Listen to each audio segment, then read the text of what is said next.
one lickety split. Because he had one baddest. Well, Ric Flair, you know what? I'm not a normal-looking athlete myself. You know what I'm talking about? I've been in the years of line. It's a privilege and an honor to walk out with Ole Anderson, Lex Luger, and the arm tomorrow night. I am not a happy camper. What is Bully Ray's motivation? You know I love you. I know he loves sugar. But I check my pocket. I don't have no donuts. I don't have no cheeseburger. I know you love sugar, but I ain't got none. To be the man, you gotta beat the man. And I'm saying, woo, right here in Nashville, Tennessee, pal. I'm the man. Look at a match for the total package like Luger and Super Brawl. Super Saturday? What is it? I don't know what it's called. What is it called? Super Brawl Saturday. Super Brawl Saturday? You don't lose faith in winners. And Ric Flair, day in and day out, every day of his life, just keeps winning and winning and winning. Ric Flair! New York City, Ric Flair! You're gonna find out what hard is all about! I do exactly what I want to do. You say I'm insane. I say thank you very much. Make a good lucha thing.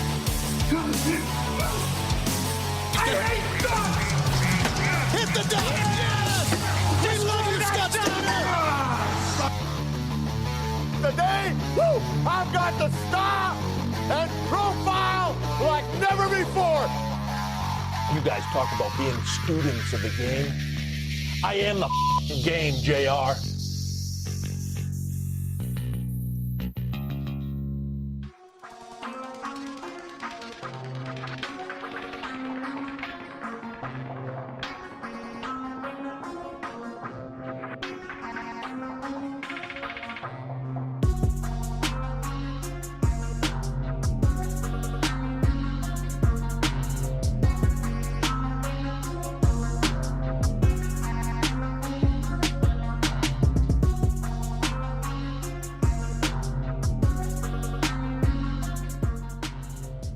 Right. What is going on, everybody out there? I hope everybody's having a good Wednesday night.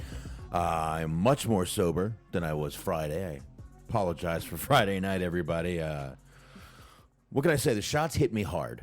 That last shot hit me hard. What can I say? That's all I can say. I apologize. It happens. Yeah, it does happen. I mean, not to me. I'm a professional. I would never engage in sex activities on the air. But No. I mean, I know you would never go on the air slurring or incoherent. No, at no point. I felt like I was going to start getting slurring and incoherent, so I'm just like, fuck, let's just wrap this up. Dude, I walked out of here Friday. I got up. I went directly into the room and I fell right to sleep, man. Mm-hmm. I wanted to watch TV for 5-10 minutes. I didn't even bother. Passed out. But all good tonight. Only got a few beers. Got to be up early tomorrow. Kids start school tomorrow, man. Kids start school tomorrow. So been a rough couple days. So starting them off, I guess it makes sense. Starting them off towards the end of the week, kind of get them back into the flow before they go for a full week. Yeah, I'm not exactly sure what they're doing. That's a little crazy to me. Some kids started Monday. Some kids started yesterday. Some kids started today. Do they, it's certainly a thing around here. I don't know if it's a thing in other places, but do they have a fall break? Yeah. First time we've ever heard of it in Texas. They have a fall break this year. Yeah, it started becoming a thing, I think, like around here when I was in maybe middle school or high school. Where it's just a thing of, it was like kind of their way of compensating for the fact that they were extending school year. Makes sense, I guess. I don't know. Really, they've never had it before. This year they have it. So, I don't know. I just got 2 2 kids going to brand new schools tomorrow. Both going to be the new kid. So that's always tough. new kids on the block. That's what I got. You just got to tell them to keep hanging tough. I will. Oh. Mm-hmm. I'll tell them, listen, the right stuff. you got to have the right stuff, kid. You got to have the right stuff. That's right. I know hanging tough is,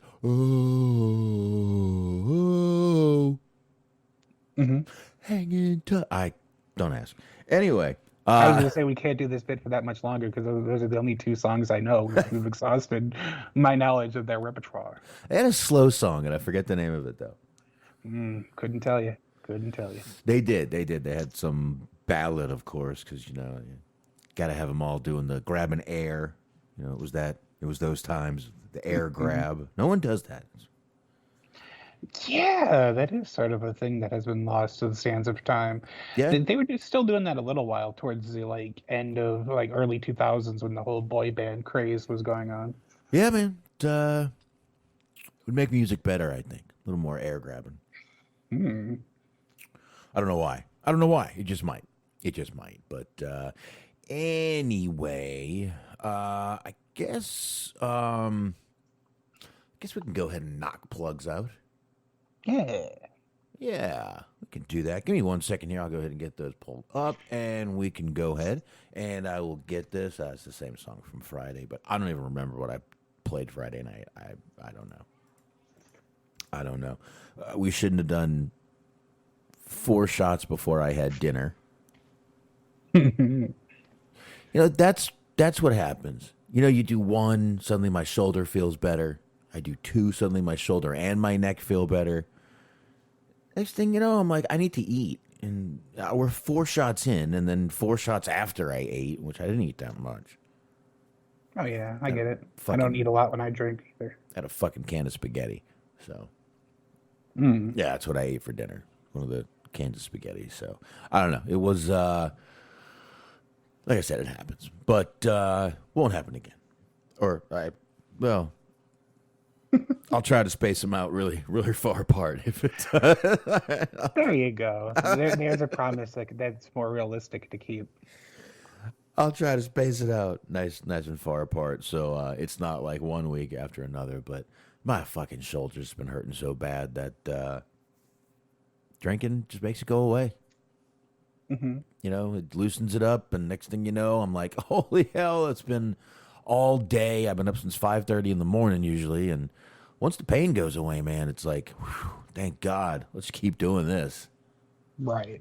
Which I know that sounds like an addict, doesn't it? Anyway, let's go ahead and hit this music, get these plugs knocked out, which means I want to let you all know about the High Marks. That's right, definitely. You guys want to be listening to the High Marks. They are right here on Mixlr. Mixlr.com/Metal Mitt Network. That's right, there's 2 T's in Mitt. Do not forget to check them out. Sundays, 8:30 p.m. Eastern Time. Once again, Mixlr.com/Metal Mitt Network. And I believe you can also find them on YouTube also, so check them out there too. And of course, you got Bobby Anthem and Bobby Blades. They are the Inhumans. They are on the Inhuman Experience. And I want you to subscribe, because when they come back, they're going to come back with a goddamn vengeance. You want to be there for it. So be ready and subscribe to the Inhuman Experience over there. And of course, you got Everything Unscripted Wrestling Podcast. That is Eric and Doug and Daniel, and they are great guys. Always over there having a good time. Check them out on all the usual podcast platforms and Blog Talk Radio. You can check them out live there Friday nights. And of course, Steve Milan's always sharing the show. We always appreciate it. And you can catch him reviewing movies. Letterboxd, boxd.com/Stephen Milan, 2 L's in Milan. And you guys know where to find us. You can get us on Spreaker. You can get us on Anchor, YouTube. Once again, we'll be doing a little more on there too. Stitcher, iHeart, Spotify, Google, TuneIn. Go ahead. That's right. Mondays, 8:30 p.m. on the Metal Myth Podcast Network. Cheese on Sports with the Cheese Man. They're on vacation this week, but now they are coming back, so they will be better than ever. We got preseason football to talk about. There's always shit going on, UFC, all kinds of stuff. You want to check them out. Also, you want to check out Sundays, 10:30 a.m. on the Metal Mid Podcast Network on the Mixler machine, the Mo-Dirk City Machine Guns with Mojo and with Dirk, of course. And last but never least, be sure to check out our friends at Planet Raconteur. It's the Planet Raconteur podcast with Bobby Anthem, Papa Dave Sincere, and Yuck Nasty. Season 1 complete. All episodes available for you. Season 2 rolling out as we speak. So be sure to subscribe so you can catch all that goodness. There you go. All the yummy deliciousness of the ears. Catch it all. Most definitely, everybody. All right. Knock these plugs out. That was a good thing right there. And I guess from here, I'm trying to think of what we should start with, Smark. Let's see. What should we start with? We got something small to get into, something just lighthearted. Not really. We really don't. You know what? Let's start off. Last Wednesday, we started off with a pretty bad story. Obviously, an awful story. It was about Bobby Eaton passing away. We started with that. What shocked me is Jim Cornette actually gave praise to Tony Khan for, not 100% sure what he said, but Cornette said on his podcast, he said, I want to say this also. A lot of people tweeted, including the folks at AEW, tweeted a nice graphic and a respectful message about Bobby. I know that some of the AEW personnel at various positions listen to the show. That's not a side comment either. If anybody with access to Tony Khan can get to him, tell them I heard everything that he said about Bobby and how respectful it was and how nice it was. And I thank you, Tony. Tony Khan is not a horrible human being. We may see way far apart on wrestling in a variety of issues, but that was a cool thing to do, Tony. I hope somebody will deliver that message to him. Has hell froze over? Looks like it. I mean, is it going to be cold tomorrow? And I mean, you know, wow. I'm not sure if it's the praise or if Jim Cornette decided to slip out of his prick suit for a while, or if this is the real Jim Cornette that we just heard here. I don't know. I'm a little baffled, Smart. I mean, there is a little bit of a kind of like asshole connotation to it in the sense that it's like somebody needs to tell him what I said. My opinion, my views are that important that he must know that I said something, and it is positive this time. But yeah, I think more than anything, you kind of hit it on it, that it was him being him actually being the genuine person and not the, stick or the gimmick or however you want to look at it. Him being on, for, I guess was the best way to put it, the persona that he does on his podcast or what have you on Twitter, social media, that kind of thing. It's actually him just being a genuine person in kind of a moment of vulnerability, I guess. Yeah, possibly. I mean, eventually it's got to come out. He's kind of on 24/7. Jim Cornette. We pretty much always see the same Jim Cornette. But either way, whatever this was, if this was the real Cornette coming out, that's great. That's pretty cool of him to do. I think, I know he said it was a cool thing of Tony to do. I think this was a cool thing of Cornette to do. And, let's face it, the guy was dealing with something when he said this, the guy worked with Bobby Eaton for a good chunk of his career, side by side. So, again, sometimes you got to slip out of that prick suit. Right. So, I just didn't want to get too deep on that, but I thought we would, since we started off last week with this, might as well start off with a little good news this week, and thought that tied right into last week. So there's that right there. But yeah, man, that's again just, it's funny. We not only are wrestlers, passing really at a quick rate at this point. I've talked before about my, me and you, Smark, have talked about Night Court a ton of times, which I love that fucking show. Charles Robinson, who played Mac on that show, passed away last month. Marky Post lost her battle with cancer, passed away at 70 years old. Monday? Monday, I believe. So, just like, you know, you just see all these people you grew up with, and you remember these TV shows, the nostalgia, and they're all just slipping away from you, man. Yeah, kind of. I guess since we're already going down that path, I have a similar kind of moment for me. A comedian that I grew up watching when I was like a teenager, 16, 17, a guy by the name of Trevor Moore passed away on Saturday morning, Friday night into Saturday morning at 41, which is really young. But like, I just kind of bring it out there to say that if you haven't heard of him, do yourself a favor, go on to YouTube, go ahead and check him out. Trevor Moore, Whitest Kids You Know, was the comedy sketch troupe that he was the leader of.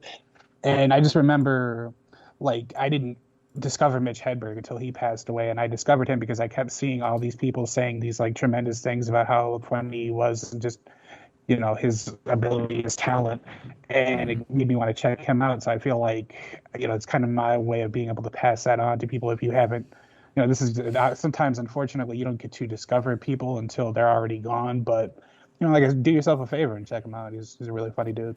Yeah, luckily I was a fan of Hedberg. Got to see him once. Got to see him down in Miami. Yeah, you had mentioned that before. Well, he couldn't remember his set. He was so drunk. We went to the 11 o'clock Oh, yeah, show. well. Yeah, we went to the 11. Well, he might have been more than drunk. We went to the 11 o'clock show, me and my ex-girlfriend, obviously. But went to the show in Miami, and he was so hammered. So fucking hammered. Literally would just stop in the middle of his set, of his set and be like, anybody know my act? And a lot of fucking people did know his act, too. So. Oh, yeah. Crowd just started letting it go, letting it fly. And I'll tell you, as soon as he heard one piece of it, he knew what to say. But he just couldn't remember, like, where to go with any of it. So, good shit, though. You know, it was really funny. Well, I'm glad I got to see him. There was a little bit of that kind of, like, there was an album that was put out, you know, post his passing. My dog was distracting me there. Sorry about that. But after he had passed, it was an album called "Do You Believe in Gosh" that got put out. And at one point during his set, he just goes, he's like, look at, you can't see it because it's audio, of course, but he's like looking at his notes and he just says, I wrote down T-ski. I don't know what the fuck T-ski is. And then he's like, oh, hey, hold on a minute. And then he launches into this act. And it's just like, that's just kind of who he was. He's a funny ass dude, but, you know, he's just very loose. Wow. Yeah, I just looked up a picture of him. I've seen him somewhere do something. I think he was recently on the news or a couple of maybe a year ago or something. It's done any number of things. Done a couple of movies. They had a TV show. Wait, was he a voice in a movie recently? Could have been. Not entirely sure. I think that's where I saw him in an interview. And he did a sketch online too. It was like on a YouTube thing. I think it was maybe Funny or Die, where he played John Cena's hands. He was like a hand double for John Cena. It makes sense when you see it, but it was really funny. That might have been a thing too. And of course, to kind of just put it out there, he obviously looks vaguely like Edge, so that kind of helps things. It's the eyes. Yeah, it is. It's the eyes. But let's kind of just completely 180 here and go to like some really good news, heartfelt, uplifting news. Titus O'Neil, and for this article, I will respect the name. I will call him Flow Rida for this article. I'm sure he appreciates that. Titus O'Neil and Flow Rida hosted a back-to-school bash. This is the fourth year he's got to do this with both these guys. It is under the Bullard Family Foundation, which Titus O'Neil's real name, I believe, is Michael something Bullard. So his foundation that he's founded. On this day, students that were going to the school could get free haircuts, dental exams, eye exams, physicals, food, and school supplies to start out the new year. So really cool of him. He was doing an interview. And he said, I was one of these kids that needed these types of services, Titus said in interview. Real name, oh, here it is, Thaddeus Bullard. I think it's Michael Thaddeus Bullard. Anyway, I came from a single-parent home, mother of 4. Wow, didn't know that. We have a chance to really show some gratitude, show some dignity to these families that sometimes aren't shown that. So Pretty goddamn cool of him, man. You know, I've always said how, we have always said how the guy's such a great ambassador for the company. This is why. Little things like this. And you know what? This isn't even a dirt sheet. I'm actually looking at Spectrum News from L.A., Bay News 9. That's what I'm looking at here. I'm sorry, out of Tampa. Excuse me. I haven't seen this in one dirt rag. Can we not put out great shit people do like this? This was fucking awesome. This article is from, a few days ago. It was from August 7th. It had just happened the day before. But I just didn't catch the article. And I caught it because I subscribed to Google Alerts, and an alert for WWE came up, and this article did. Just don't understand why we're not seeing this article more. Yeah, it's very interesting. I mean, it's very nice of him to do. I'd also seen Natalia was posting on her social media that he had come to visit her and check on her because she has, the ankle injury that she's going through at the moment. And it's like, he obviously didn't have to do that, so it's just cool that he just, takes time out of his schedule to actually check up on people and do nice things for people, even that, whether he knows them or not. He's a good guy. Yeah, and they had, backpacks for the kids and T-shirts. I mean, and not just like shitty little back. They had good. Because there's actually a picture on the Wrestling Inc. article. You can get down to Twitter there. And I'm sorry, the not Wrestling Inc. article. The Bay 9 article. Bay News 9 article on this. And, good backpacks. So, pretty fucking awesome, man. 30,000 backpacks. They just packed all the backpacks with school supplies and just gave them to kids as they needed them.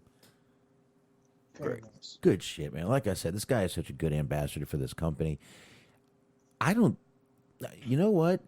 He's out there. I don't know if he's hurt. If he's hurt, fine. He's still out there doing his job.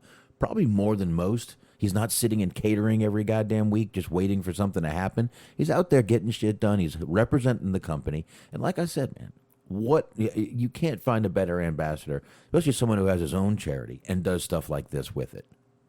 Right. So, and he gets Flow Rida out there with him too. Obviously, that's got the WWE tie-in a little bit there with it, but really, really, really cool what those two did for some students. I mean, a lot of parents right now, we know, been locked down for a long time, some states, and just been out of work. Times are tough, man, for everybody. For sure. So, pretty cool when you can use your name to go out there and do good. So yeah, platform. There you go. Platform. Well, speaking of platforms, Mark. Yeah. Max Caster was given the platform last week. Oh boy, here we go. And we talked about this on Wednesday. We played it. Didn't look like anything was going to happen after his little remark about Duke Lacrosse, which again I think was the only thing that got him in trouble. I mean, I said this last week, and I kind of stand firm in this.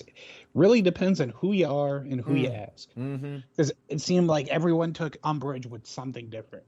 If it was the line about, I saw people taking umbrage with the line about Julia Hart, about the Simone Biles and poking fun at mental health. And the Duke Lacrosse thing was obviously, an issue as well. It was kind of a choose your own adventure on what you decide that you want to be angry about from this television show, this YouTube show. Yeah, I mean, it was obviously a classless promo.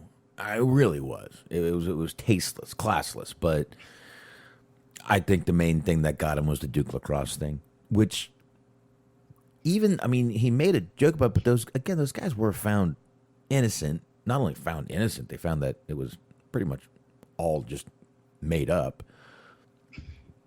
But it didn't look like they were going to do anything. Tony Khan didn't say he was going to do anything, but it does look like he's been suspended from the company for, I think they said, 2 weeks? See, and that again, I'm going to take a look here for it. But I've also heard people argue that point too. I've also seen things that say that is not true. What has kind of come out, though, is that apparently the Acclaimed were edited out of the most recent edition of, I believe it was Dark or Dark Elevation, one of those. Max Caster's partner was given a new theme song that's like unrelated to that. So it seems like they are at the very least putting him on the back burner, so to speak, for a little while. Putting him on ice. Mm-hmm. Well, they've got to do something. I mean, let's face it. Sammy Guevara basically did the exact same thing and was gone for 30 days. And had to attend classes. Remember we talked about those? Mm-hmm. He had to attend, what was it, sensitivity training or something like that? Sensitivity class? Well, I guess we'll find out, but that's probably the same thing they should do with him. I mean, there's really no, there is a difference. There is one difference. Sammy said it years ago. This guy said it a few days ago, when we all know what the climate today is like. Right. So I guess if you want to nitpick differences, there it is. But they've got to do something with the guy. And it didn't seem like they were going to. But I don't know. And yeah, it's just very strange how this all came to light. And next thing you know, I mean, the promo was done way before. Right. Well, yeah, I mean, I guess you do have to do something, but I feel like maybe an apology would have sufficed. Have him issue an apology, or, put up, like, on the next episode of Dark, put up an apology, have Tony Khan apologize for what happened or whatever. I don't necessarily know if shelving the guy was really the right way to go. Mm-hmm. We don't know how long this is going to be. This might be a week or two, that he might still end up getting used. There's been no reports about him potentially being fired, So, and then we ended up seeing with Sammy Guevara that, after he went through what he went through, he's back and he's still being treated as well as he had been being treated, as well as he was treated before this. So he could definitely bounce back from this. I said it last week and I kind of just stand firm. Like, you can't be out there making rape jokes. Like, okay, I get that much of it. But like everything else, he's a heel. He's saying heel things, doing heel things. It's a character. He's not actually out here like in the locker room saying that people's pussies stink. You know what I mean? He would be fired if he was. Right. So it's just like it's a work of fiction. It's a work of art. It's a performance. I feel like it's a little bit, people just kind of overreacted a little bit. I mean, obviously certain people, any times stuff like rape or whatever is joked about, certain people have their own sort of unfortunate experiences with things like that. So I can understand how that can be uncomfortable for it. But outside of that, like, do you really need to be throwing a temper tantrum because somebody made fun of Simone Biles or because somebody made fun of Julia Hart or whatever? Like, just that kind of stuff. Just kind of calm down a little bit on this. Like, we're getting to the point now where we can't have anything that is even potentially controversial or edgy or risque. It's just not good. It's not good for art. No, I mean, you're going to offend somebody no matter what you do. Again, it was classless and tasteless, but you're going to offend anybody no matter what you do. I'm not saying go out and do it just because, well, I'm going to offend somebody. Might as well. I'm sure someone laughed at that joke. I'm sure a bunch of people laughed at that joke. That line. I'm sure they did, but now we got the old social media. Everybody can jump on there and give their feelings, and let's face it, Tony Khan and AEW really look what's going on social media, and they react to it a lot of times, unlike WWE. So, go ahead. What? No, I mean, that's exactly it. Is it that they're more attuned with what's going on with like the feedback on social media and Reddit and things like that. So I kind of understand that they're a little bit more reactionary when things like this go down than WWE might be.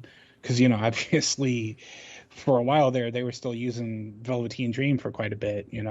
They didn't really, they kind of paid no never mind to what people were saying about, and that was another situation where no actual like formal charges ended up happening, but it was still a hot button issue for a very long time.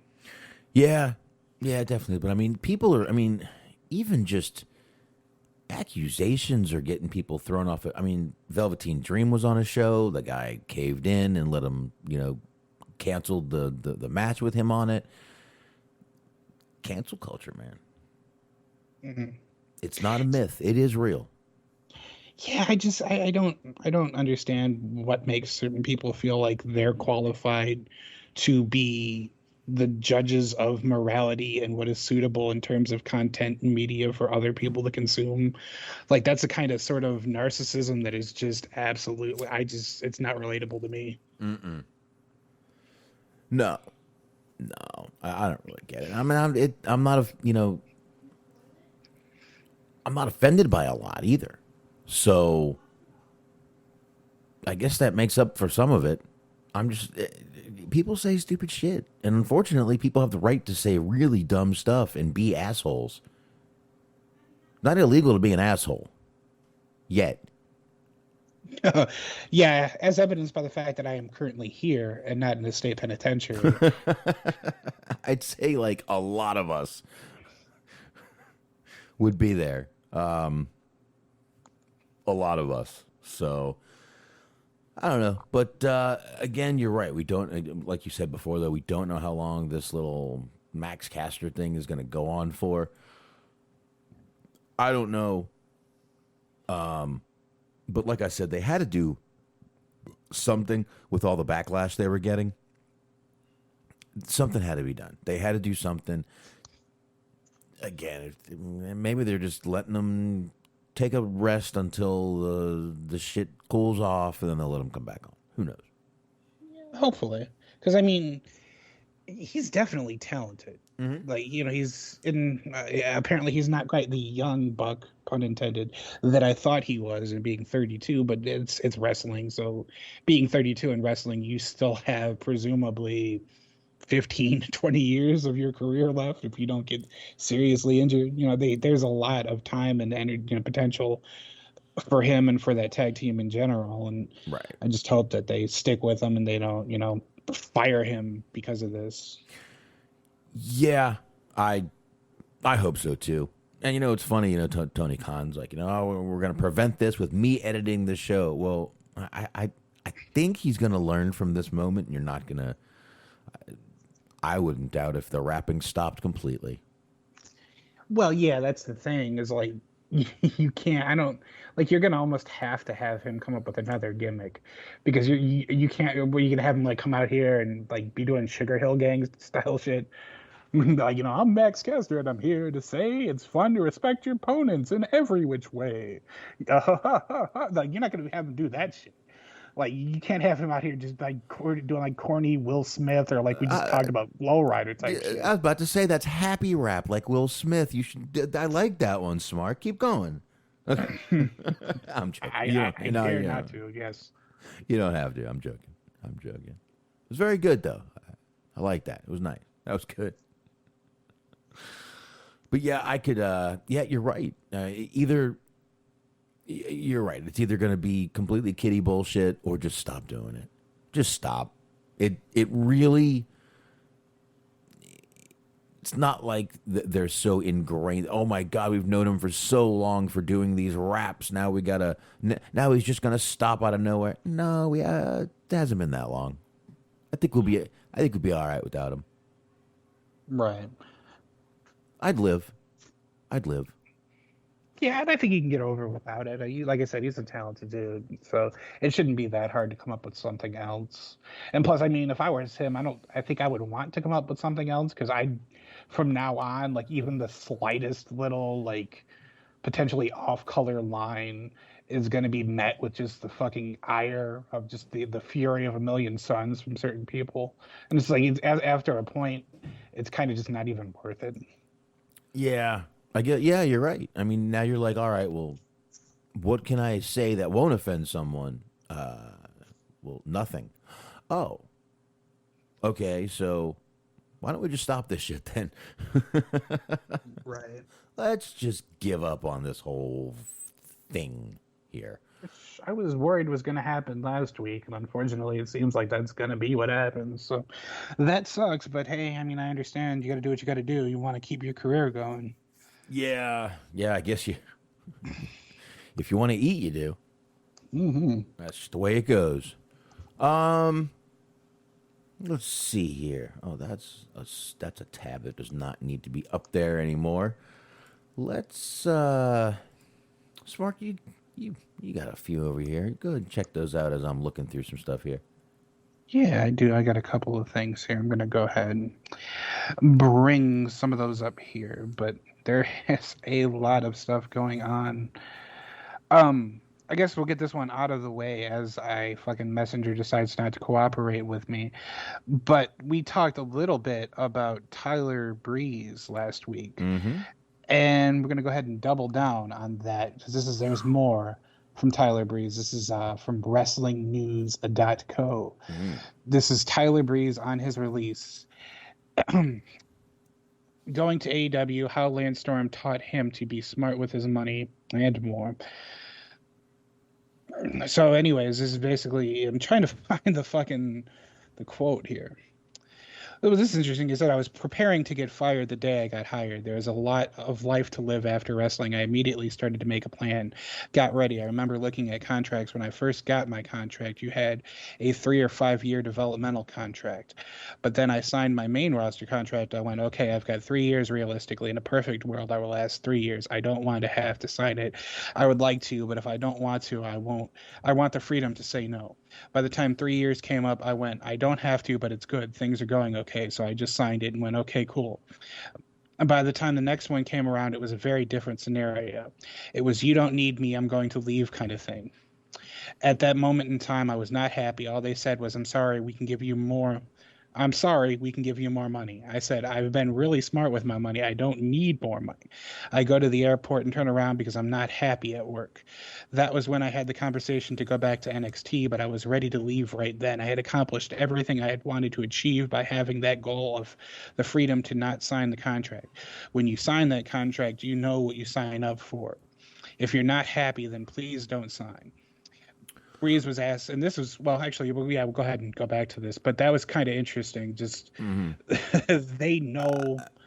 It always makes me wonder when people re-sign what it is that they're re-signing for, like what the reason is. And, it obviously varies per person, but I do kind of appreciate to some extent that people just know that it's just like, well, I fucking need the money. It is what it is. I know that things aren't going to be different, but I also, like we just got done saying, you need to eat. Most definitely. But there's a few things in here that he says, when you sign, you know what you're in for. If you're not happy, then leave. I mean, at one point he says right here, well, I go to the airport and turn around because I'm not happy at work. You didn't ask for your release, dude. You waited for them to get rid of you. You kind of just contradicted your statement a little bit there. Yeah. Your little, you threw out the virtue signal and then you canceled it out right after it. If you're not happy, then leave. Well, why didn't you leave when you were turning around at airports? Just to quick throw that out there. Now, the other sad statement was the first little sentence in this. Mm-hmm. I was preparing to get fired the day I got hired. That's pretty telling right there. But believe it or not, I've actually heard other people outside of him saying that. Because it's just like, it's kind of the thing is, especially with them, you just never know. Well, no, you're right, you don't. But when you've already got the mindset that today could be the day, every day you go into work, you're not really going to give it your all. Right. You're just not. You may think you are, you may be trying to, but doesn't seem like that's where his head was at. I mean, like I said, I'm really glad he was smart with his money. Do want to throw that one out there. The fact that he's not, the fact that if they did fire him, he's not going to be, destitute on the street or anything. That's great, but that's just a scary thing to be a thought in the back of your head. Like I said, every day you go to work, could be today.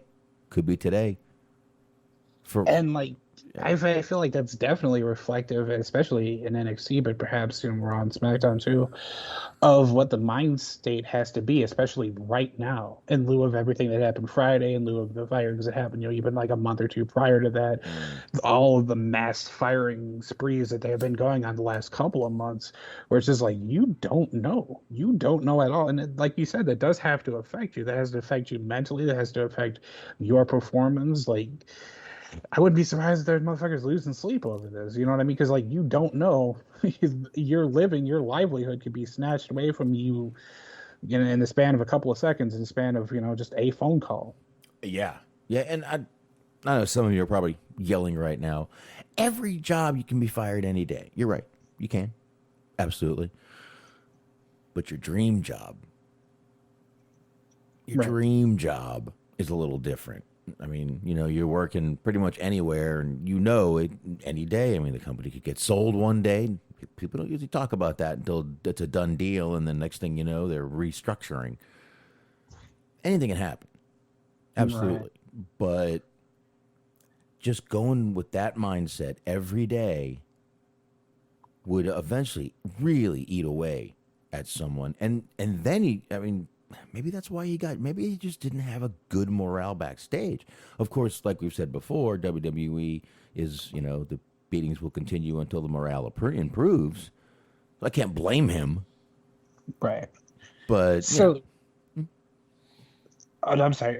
The statement that I was kind of looking for here, I wanted to get your thoughts on this, because it's in tune with the statement of the other week of just being like, you signed up for, what you signed up for. If you don't get used, you can't bitch about it. But I wanted to see what you thought about this. So this was what I was looking for. It says, this is kind of on the prospect of signing with AEW. It says, right now is a good time in wrestling. But right now, let's say on AEW, there's a lot of people debuting and there are a lot of people moving around all over the place. If I go there, I don't know if it would make a massive impact. Now it's kind of the norm. People are going over there, and there might be some big names going over there. Nobody knows what's happening, but I don't think now is the right time for me to go there. At the same time, I have wrestled for 14 years straight. I'm okay taking a little bit of a break. All right. Yeah, he's got a few good points. Yeah, people are going over there. There might be some big names going there. 2 points that are correct. Nobody knows what is happening. I guess that's right, too. Why wouldn't he want to go? I mean, Jesus Christ, Christian went there. He'd probably make just as much of an impact as Christian did, which isn't great, I know, but I don't know. I do agree with him, though. They don't need another, just, thin, good-looking guy on their roster. Right. Well, and I mean, that's kind of the thing is like, it kind of seems like it'd be right up his alley, though, and right up their alley. It seems like they would have a very appropriate relationship, because AEW loves people that just dress funny. That's how all their heels do. They just have them out there in these weird, like, outlandish outfits. So that seems like that would be right up his alley. And like pretty much everybody on the roster has a YouTube show. So they love their sketch comedy, and it seems like he would also be perfect for that. I guess basically, like, I kind of, a part of me applauds him just being honest enough to be like, it really wouldn't matter anyway. And I've been doing this for fucking 14 years straight nonstop, so I'm just going to take a little bit of a break. But at the same time, like, that doesn't, I don't understand why somebody would necessarily like voluntarily downplay their significance, because now if he does end up signing with somebody, like, you kind of have this on the record here, just kind of being like, me being here doesn't really make a difference. So it's like, I understand him not wanting to be lost in the shuffle, but would you rather be with a company where there's a lot of stuff going on, or would you rather be in a company, kind of like an Impact, where it's like, okay, you being here is a bit bigger of a deal, but you're ultimately just kind of walking against a tree. You're not really going anywhere or doing anything. Yeah, it's kind of like he just did to himself exactly what they did with, once again, Christian. Is he overplayed their card. You're right, though. He's not overplaying his card. He's actually underplaying it, which isn't a very good thing. Right. Not very becoming. Not That's very confident, which people do sort of look for in the wrestling business. Well, yeah, because I mean, he's basically gone on record, like sort of back to back, of saying, "I'm okay with just sitting in catering, and my signing isn't going to be a huge deal." It's like, Yeah. okay, like, dude, are you like voluntarily talking yourself out of money? I understand if you just want to take a break. Like, if you would have just said, "Hey, want to take a break for a little while, think about what my next move is going to be," that's fair enough. But you're just going out there just be like, I don't really care. Like, all right, cool. Like, what's that going to do for you? Yeah. I mean, who wouldn't just want to hang out and catering every night and, you know, sit there and get paid for it? Everybody would. But I mean, he you know, it's not like they didn't use him at all. He was being used every now and then, but not much, even for a show like NXT. They weren't using him very, you know, too much. So I don't know, man. It's just kind of rough what this guy is doing to himself. And you're right. Now, if he goes there, it's just going to be a fucking wet fart as soon as he walks in the fucking, you know, as soon as whatever music they would use for him hits. Mm-hmm. And like I said, he already sort of downplayed his importance. So if he does go somewhere like an Impact or a Ring of Honor or whatever, you know, like, people are going to look back at this. Yeah. Just hear JR, "My God, it's Brother T's. Mm-hmm. He's from that other company." Good. What's Taylor Gust doing in the Impact Zone? Taylor Gust. Is that any relation to Tyler Rust by any chance? Ooh, see, now you've created a tag team. Oh, there you go. Rust and Gust. Mm-hmm. That makes absolutely zero sense. But anyway, it could be fun.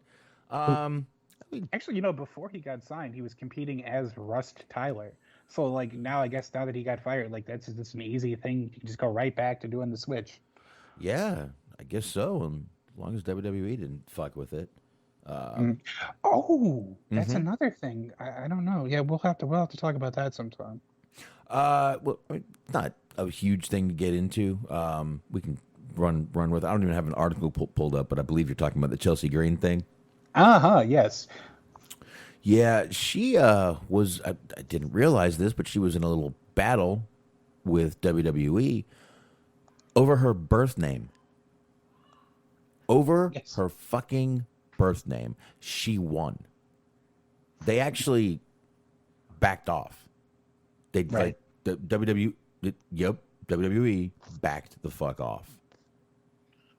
Yeah, she basically put out a tweet just akin to, "I never thought I would have to battle for the right to use my birth name." Right. And it's just like, Jesus. Like, we talked about this before, like, namely with the Keith Lee thing.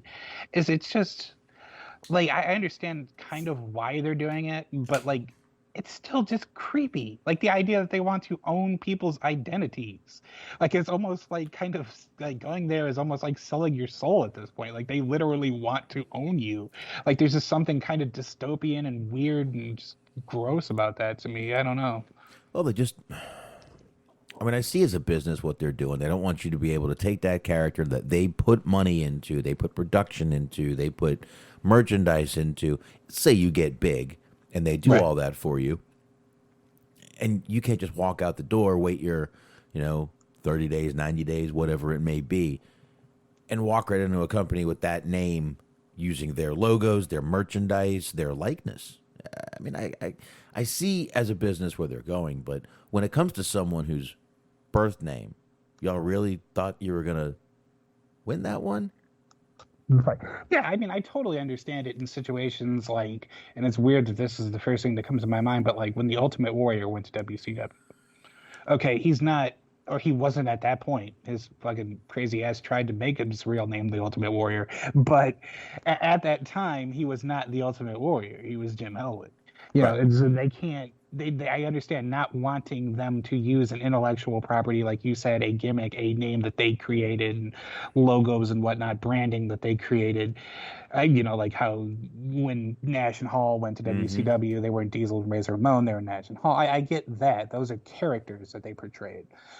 But at the same time, like you just said, their actual name, their actual identity that they were given at birth, like wanting to control that, wanting to keep that, it's just really strange. And on top of that, like, I saw her debut on Impact. She's not doing the same type of character that she had been doing in WWE. Mm-hmm. She's going back to the same kind of shtick that she was doing on the Independents. So it's like, it's not even, the similarities between her WWE run and her independent run, Impact run, however you want to look at it right now, they're not at all the same. Yes, I think she went back to the hot mess character. That is correct, yeah. Yeah, so it's just crazy how you're right. They just want to run everything about you, but you can't. I don't even know if you can fight that because it's your birth name. If it's on your birth certificate, it's not a goddamn thing you can do about it. I don't think.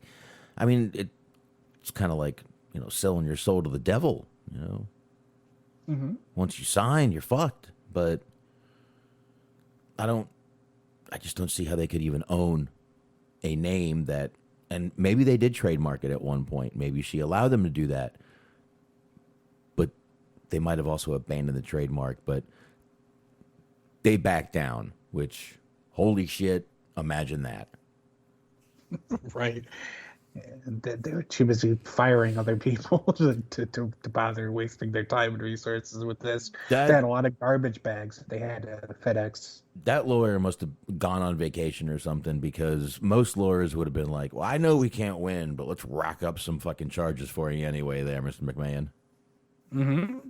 You gotta earn your pay somehow. I get it. I don't know, man. A little shocking. Not that lawyers are scumbags. Anyway, I was going to transition before we started talking about that. I was going to go from Tyler Breeze talking about AEW to someone else that's been heavily teased as going to AEW, Smark. That would be our one Mr. Brooks. That's right. Old Garth himself. No. Oh, okay. No. Yet he might, I don't know, he might have friends in low places. You never know. I don't know. Might have been a night he called the old man out or something like that. You probably have no idea at this point what I'm talking about because you don't like country music. I was trying to work my own in. I was thinking something about When the Thunder Roars. I don't know. Rodeo. I know the songs for the most part. I was involuntarily subjected to them growing up. They weren't all that bad. Nah, he's got like 3 or 4 good ones I can think of, and that's about it, really. So, CM Punk was speaking with a show called Saturday Night Main Event. Was on a little, video podcast with a gentleman, and this guy decided to bring up probably the what's on everyone's mind and what everyone would want him to ask. What about you going to AEW? So instead of me trying to explain it too much, it's pretty self-explanatory. I'm hitting play. Let's talk about something other than vanilla, and I'm sure you knew this was going to come up. There's been a few hints on a program called AEW Dynamite about Best in the World. There was a Cookie Monster shirt that was worn by Kenny Omega a little while back. And we had AEW book the United Center on August the 20th. I'm just curious if you might be visiting the United Center that night. When was that? Let me look at my calendar. Mm-hmm. What did you say it was? The 20th? 20th, yeah. I think I actually might be doing a screening. This isn't confirmed yet, so I probably shouldn't blast this out everywhere, but we're talking about doing a screening of episode 3 of Heels at an AMC in Chicago, and that's one of the dates that has been proposed. So hope to see everybody there. Cool. Yeah. All right. That's the main chunk of what we need to play. Everything else is a little pretty much bullshit after that. But so Smark, Punk's not stupid. Number one, if AEW wants a surprise, he knows what to do. He knows how to work people. He knows how to work the business. He didn't look like he was even looking at anything, really. He looked like he was looking at his hand. Might have been looking at his phone. It's possible. Definitely possible. I can't see his hand. He's got the camera from basically the top of his shoulders up, and that's really all you can see. Got the, pictures behind him and stuff. Is he trolling? Or does he really? You think he might? I mean, he never said what time that screening was at. It could be at fucking noon for all we know. Could be a midnight screening. Could be a midnight screening. There you go, Smart. That's what I'm talking about. We don't know. He really didn't answer the question. He really didn't. He used a plug. And notice how he said it. We're talking about. Oh, I know I shouldn't bring this up, but we're talking about doing a screening. So hope to see everyone there. Where? What time? Where? Hope to see everyone where. Well, he did say an AMC. Yeah. Well, at AMC, but so when? When? Yeah, he didn't give any. It would be. Well, I guess because he said he couldn't confirm it yet, but right. That's 2 weeks away. Essentially, that Friday is a little bit less than 2 weeks. If you're promoting an event like a screening, you feel like you would get those details ironed out already. I mean, it is what it is. It's fittingly enough because it's AEW. It's sort of the Chris Jericho school of deflect and deny. Mm-hmm. That shit where he would always do on Twitter or whatever, where he's like, he would like retweet a rumor that he was going to be on Raw or whatever, and he was like, you can never trust these dirt sheets, this is a bunch of bullshit. And then like 20 minutes later, there he is on Raw. That's what they do. They work people. That's what it's all about. And I like that idea. I like the idea that he's keeping the sort of will he or won't he suspense going, because if he was just like, yeah, I'm going to be there, it's like, all right, well, that kind of ruined some of the fun. Like everybody thinks it's going to happen. Everybody expects it to happen. But I would be lying to you if I said I wasn't like sort of intrigued by the potential of if he didn't end up showing up, what would happen. It'll be a fucking riot. It's going to fucking happen. Wow. I don't know. I guess we're going to see what happens very soon, but Punk is a master at manipulating the audience. He always has been. And I think he's doing the old dodgeball D's, duck, dodge, dive, duck. Dodge, dive, duck. Right, whatever. Anyway. God damn it. Deliver. No, I can't do that. So I don't know. Well, all we can do is find out and wait, and we'll see what happens on Rampage that night. We'll be on, and we'll be watching with everybody as we're going. So talking news and watching the wrestling. Yep, because I mean they've gone on Fridays before. We haven't really sort of acknowledged it just because it was those weeks that they were pushed to the side because of the playoffs and what have you. But we are, like you did mention, we are going to be watching along and talking about it as it happens. So if you want to join us, we will be here. Watching along, singing a song. That's right. Anyway, let's roll on from there. Smart. Anyway, like I said, the only thing we can do for Punk is wait and see. Again, if he's not there, it's going to be a fucking riot. And that could be cool to see, too. Definitely. It would definitely be cool to see because I won't be anywhere near there at that given moment. But, I mean, ratings are ratings, right? I suppose so. Ratings are ratings. So, all right. Let's see one to get into here. Smart, why don't you go ahead and hit up one of yours, my man? You've got it. So I guess we will sort of wade into some interesting water here. Last Wednesday, we were talking about the mask mandates potentially, coming back over SummerSlam and that kind of a thing. Well, the sort of surge in COVID has been affecting other areas outside of WWE as well. Ring of Honor put out a little statement here.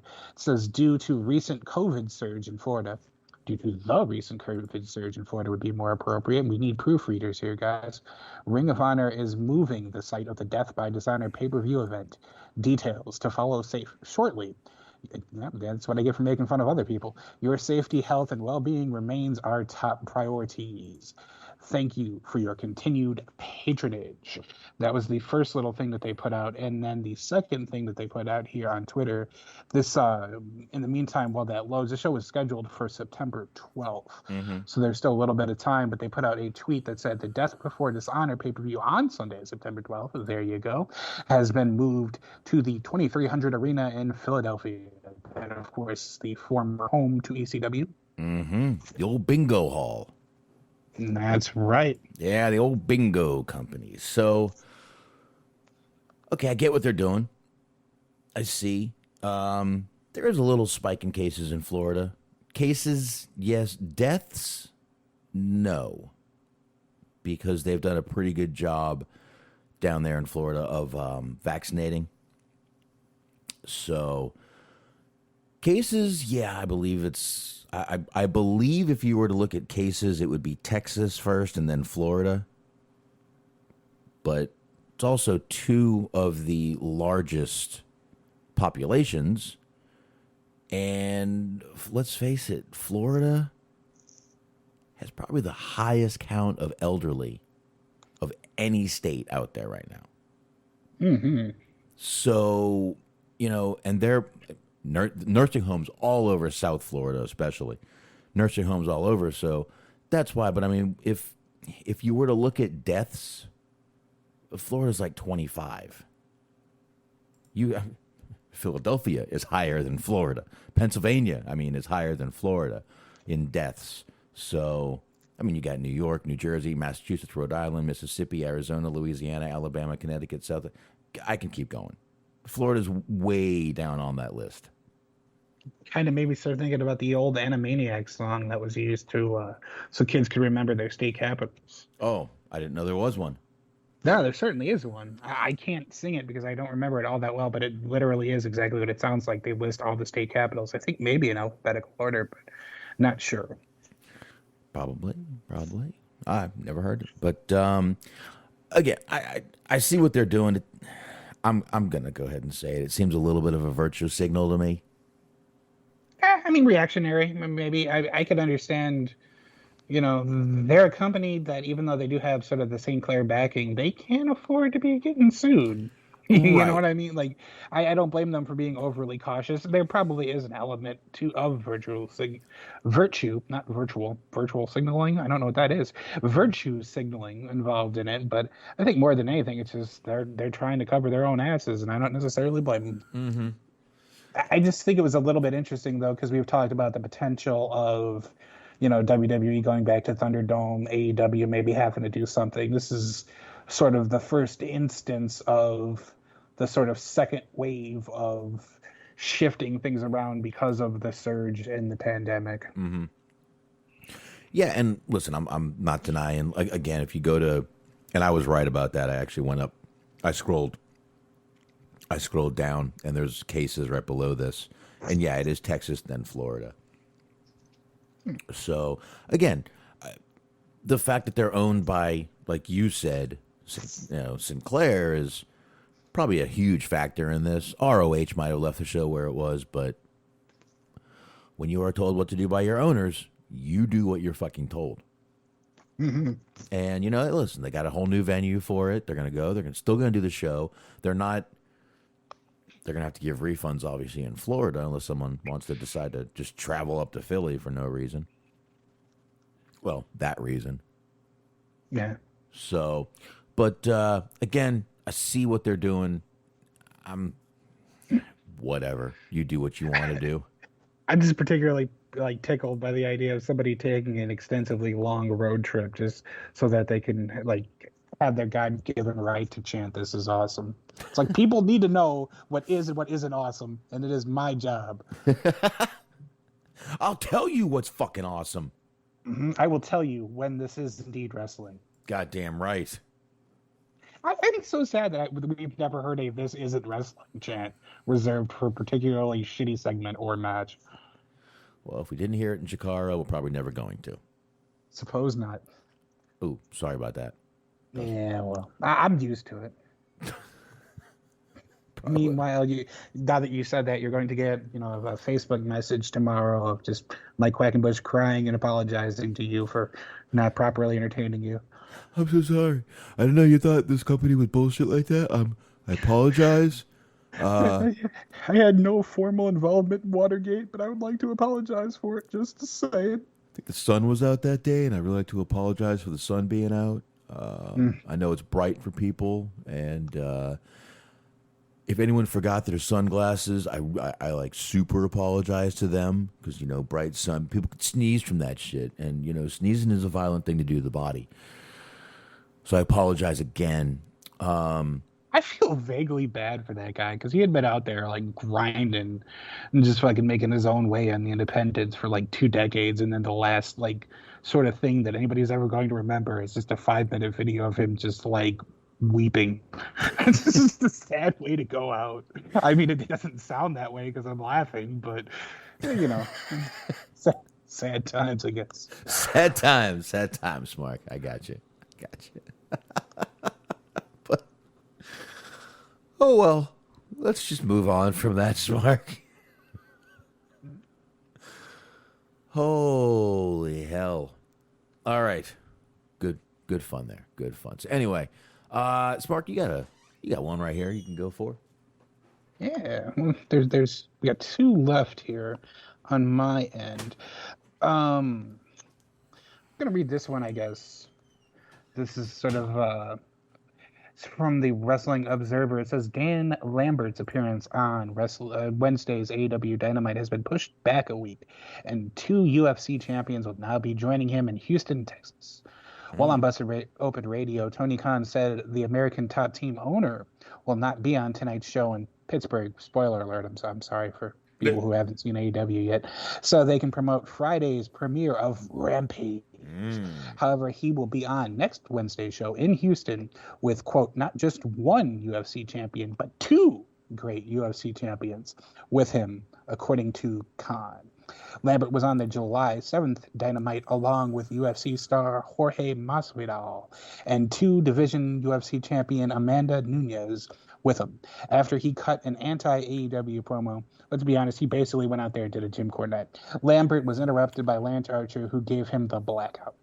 So that's kind of interesting. I thought he was. I don't think we talked about this. I don't know if it was just because I wasn't here or whatever, but it was a pretty fucking good promo. Like he just went out there and just full on was like, "You kids play too much. You're just doing the old school wrestling fan thing. You guys don't take anything seriously," and so on. So he was getting good heat though. He was pretty nice. Yeah, I think this was the week I moved, or one of those weeks where we couldn't do a show, and that's when this happened. But if they don't bring, if Chael Sonnen isn't one of the guys they bring, they're insane. That guy can fucking talk.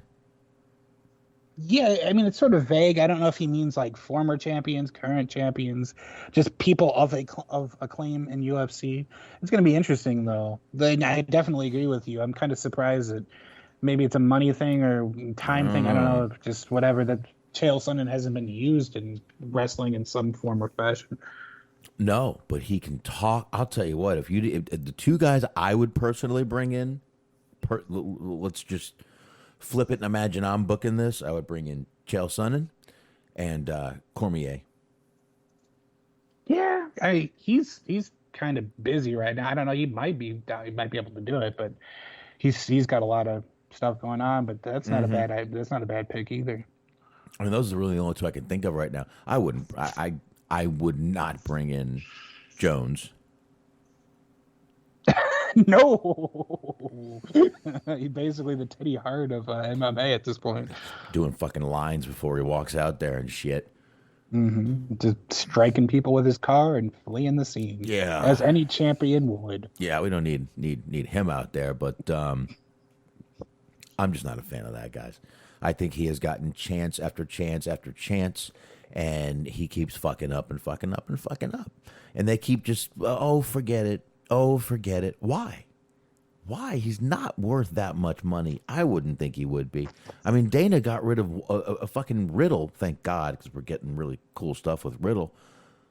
Got rid of Riddle for smoking weed. It's hard to say if he's not. I mean, he's a draw. They don't have a lot of draws at the moment. So I mean, I don't advocate any of the kind of shit that he's done. He's done a lot of really terrible things, but he's definitely a very talented fighter just outside of all of that. And I wouldn't be surprised. That's kind of the thing is like they have Greg Hardy on their roster. Like they it's hard for I can't really see them being ones to take a moral high ground on things. True, but I don't know, man. Just Jones has just been given so many fucking chances. But the two again I would bring in though would be Cormier. Might be able to have time to do a little performance, something like that. But Chael Sonnen would be the one that I would definitely get in there. So I guess we'll see. Once again, man, they got a lot of really good stuff going up for this Rampage debut next week. Yeah. Really. I guess just sort of an immediate rebuttal to that. As I say that he is a draw, both G-Wiz and Dirk say no, he is not. I will defer to G-Wiz on this one because he's been following UFC for longer than I have, and that's sort of his forte. But I don't know. I mean, I feel like people still pay to see him fight. You know, he may not be a draw. The one thing he always does, though, is cause a buzz around his fights, which I guess that would mean he's a draw in a way. Might not be the... Listen, again, you can go with what's your definition of a UFC draw. May not especially be right now when like a lot of stuff that's associated with MMA, boxing, combat sports in general is just basically creating a giant spectacle. Like all the big celebrity fights that have been going on right now, the Paul brothers and things like that, where it's just people want to see a circus to some degree. Certain people do, not everyone. There's a lot of purists and actual fans of the sport or sports in this case, but people do love a good spectacle sometimes. They do. So I don't know. Like I said, next. Well, actually, this Friday, right? Yeah, next Friday. Is it this Friday or next Friday? Smark, I forgot. Well, they're saying that he's going to be on the next episode of Dynamite. Dynamite, that's right. Next week. So next Wednesday. We'll find out next Wednesday who he's bringing with him. To tie a little bit into AEW. Double Vu? Double? What, that was what I was going to say? To tie a little bit into AEW, old Jimmy Havoc. We know he kind of had some accusations. They got rid of him. And picture of him going around, a little selfie he kind of posted, of him in a DPD, which is some sort of UK delivery company. And he's delivering packages now for the courier service. Just holding a regular job. I see a lot of people making fun of this. I see a lot of people doing it. We said earlier, guys got to eat. I respect what he's doing. He didn't sit around, complain, bitch, piss, and moan. Oh, I can't get work because of this or that or the pandemic or this. Well, I got a job and went to work. And I don't know if he's got a family or whatever, but I got to give him a little bit of respect for just going out there, getting a job, and getting it done. Right. Yeah, I mean, I get the idea of, not necessarily wanting to cheer for him based on some of the things that he did, but the guy did pay for what he did. It doesn't justify what he did, but he was punished for it, and at some point, he does have to get on with his life and try to move forward whatever way it is that he decides is best for him. I get that part of it. Yeah, I mean, look, might be doing this just for now. Who knows? I don't know. No one knows right now, but look, he's had some shit go on. He got released from the company. One of the first people to get released from the company. And right, they wasted very little time. It was announced that he was in rehab, and then shortly thereafter that, there he went. Yeah, exactly. I mean, I even said I respect the guy for doing that, going to rehab and doing this. But listen, maybe he's just taking a little break. Maybe he wants to get off his mind. But in the meantime, he's got to fucking eat. Again, I don't know if he has a family or not, but he might have a family to feed. Either way, someone's got to eat. Right. And I mean, from what I understand, the UK independent scene isn't really booming at the moment. So, and they basically, not unlike what they did to the US indies when, NXT UK basically took a lot of the big talent there. So the scene isn't what it once was. Not that I knew all that much about the independent wrestling scene in England, but Right. that's apparently what ended up happening. So like, he's not going to get work anywhere in the U.S., I don't think, and there's nothing going on in the U.K. right now. So, got to do what you got to do. Yeah, and I'm not trying to put the guy over as this, great human being or anything. I know what he was accused of. I'm not. I'm just saying I respect what he's doing in this instance. The fact that he just went out, got a job, didn't go on social media, didn't start a GoFundMe, because he was out of a job.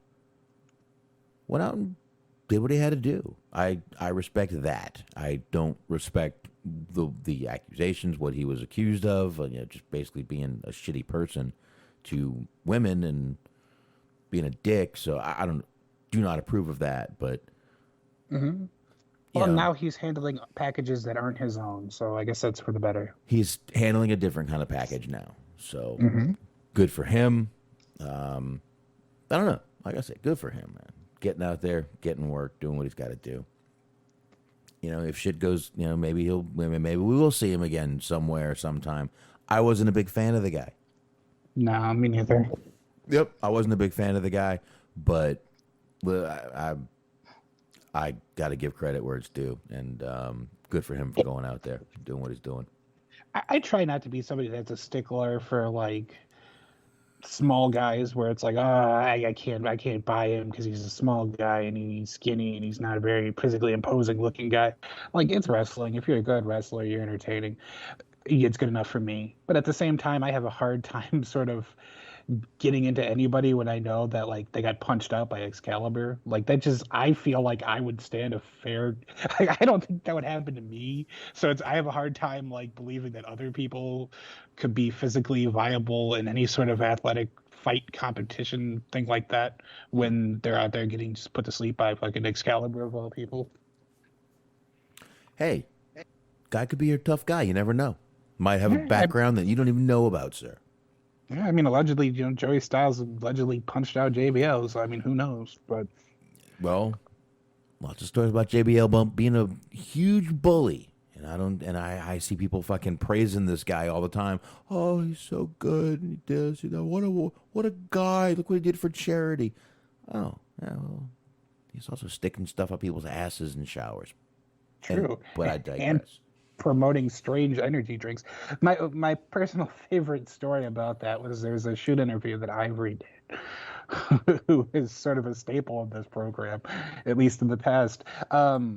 She was saying that he used to bully a lot of the new guys. Anytime there'd be a new guy, he would just like bully them and fuck with them. And she said that stopped. And the interviewer said, "Well, what happened to make that stop?" And she looked at him and said, "They signed Brock." It's like, yeah, I suppose be good enough to make him change his tune a bit. That's definitely one right there I wouldn't fuck with. So, damn. But, all right. So you got one left. I got one left here. It's perfect because your story will tie us into a few more articles. And let me go ahead and do this real quick. Right before we jumped on the show, I was scrolling through the old Facebook there, and I found an article on Brian Knobbs. One of the Nasty Boys. We all remember the Nasty Boys. Well, I do from back in the day. And, Brian Knobbs and, what's the other guy's name? Jerry something? Sags. Yeah, Jerry Sags. Sags. Very popular tag team out there. WWF, WCW, and much of other places. But looks like he's having some complications now. He was fine. He was actually rushed to the hospital. This was just put up today, I believe. Not really saying a lot of what is going on, but I guess he's had some severe stomach issues. His doctors are expressing a lot of concern. There is a GoFundMe that did get put up for him to get some of these medical bills paid for, obviously. Don't sit there and ask me, did you have insurance? I don't fucking know if he had insurance or not. I have no fucking clue. looking for a $20,000 goal. And let's see, when I first turned this on, it was at 63.27. We are now at 7,427 with the top donation $2,500. Another person $1,500. So, whatever you think about the guy, he looks like he's in awful shape right now. He's the picture of this. He's hooked up to a hospital bed and just got the IV in his arm. Man, we can't lose another one right now, dude. We need a break. We can't do it. So I'm pulling for him. I am absolutely pulling for him. So, it's gone from 50 donors to 83 donors just in the time we've been talking. It just keeps going up and up. So, good for him, man. And Christopher Kane, where's Hulk Hogan at? Good question. Maybe he's Ryan Barkin, who donated the $2,500. Maybe that's Hulk Hogan in disguise. That's his nom de plume, I believe is the word. I think he's hanging up some sheets in his closet. Ah. Ooh. Yeah. Hey, he said it, not me. I'm not the one out here going on racist tirades after I busted nut. Don't blame me. What did I do? Did I do that? What? No, I was talking. You said Hulk Hogan. Fucking trying to gaslight people here, you son of a bitch. I dare not. No, I was talking about Hulk Hogan. Oh, as far as I know, you do not have a sex tape where you go on a racist screed. If you do, I wish not to see it. No, there may be a tape out there. I don't know if it still exists. But there's no racist tirade on there. No, not at all. There's me going, oh. That's about it. Yeah. Oh my God. And that reminds me of those old school, the late 80s, early 90s, maybe even 70s videos where for some reason they seemed keen to just right before the big moment happens, do an intensely close and unnecessarily lengthy close-up of the guy's face. Just for every other, straight guy that's sitting there watching it. It's if you're trying to play along at home, right before the good moment happens, you just treat it to a nice tight close-up for an unnecessarily long amount of time of some guy's typically mustachioed face. Mustachio? Mustachio? Is that like pistachio ice cream or something? Yeah. Hey, if it's not a word already, it is now. That's what that little 10-second advance is good for. I think it is a word. Okay, I'm looking it up. Yep, it's on dictionary.com. It counts. Wow. Okay, awesome. So, anyway. Often jocular, having a mustache, especially when bushy or elaborately shaped. Elaborately shaped would definitely fit in for Brian Knobbs. Mm-hmm. We've seen some pictures of parts. Anyway, I'm pulling for Knobbs. Like I said, man, I just feel like we can't right now. We need at least a couple months off. So let's hope Brian Knobbs gets the help he needs. Let's hope these doctors are out there getting him and figure out what's wrong. With stomach issues, it's so tough that they basically have to go by cameras. So see what happens. Hopefully he's going to be all right. But you can go ahead, just literally go to GoFundMe, and if you search Brian Knobbs, we all know how to spell it, you can donate that way right there. There you go, Smark. And you go ahead and jump into this one now. Again, man, I didn't see all of Raw. Saw some of Raw. Didn't see all of it. And I did not see NXT at all. Okay. They've had me driving again. Plus, we're moving again. I told you I got to work this weekend. So, just been very busy lately. Not getting home when I need to. But you do have something here, Smark, and we'll kind of roll on from right there.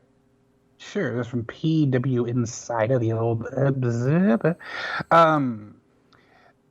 And since it's been mentioned in the chat room here, mixler.com/dirtsheetdudes, Molly Holly has been surprisingly mentioned quite a bit tonight. So I was unaware of this, but this is a little extra bonus that's also in this article. She's apparently working on Raw as a producer. So there you go. Old Molly Holly is still out there making it happen, shaking and baking. But anyways, NXT. It was announced prior to the show. Ember Moon was going to be facing old Saray, I believe is how you pronounce it. I always have a difficult time. But anyways, she was booked in that match. She put out a tweet on Tuesday, I believe it was, saying that because of injury, she was going to have to pull out. It's always important to pull out. They replaced her with Dakota Kai, and this is from PW Insider, basically just real short and sweet.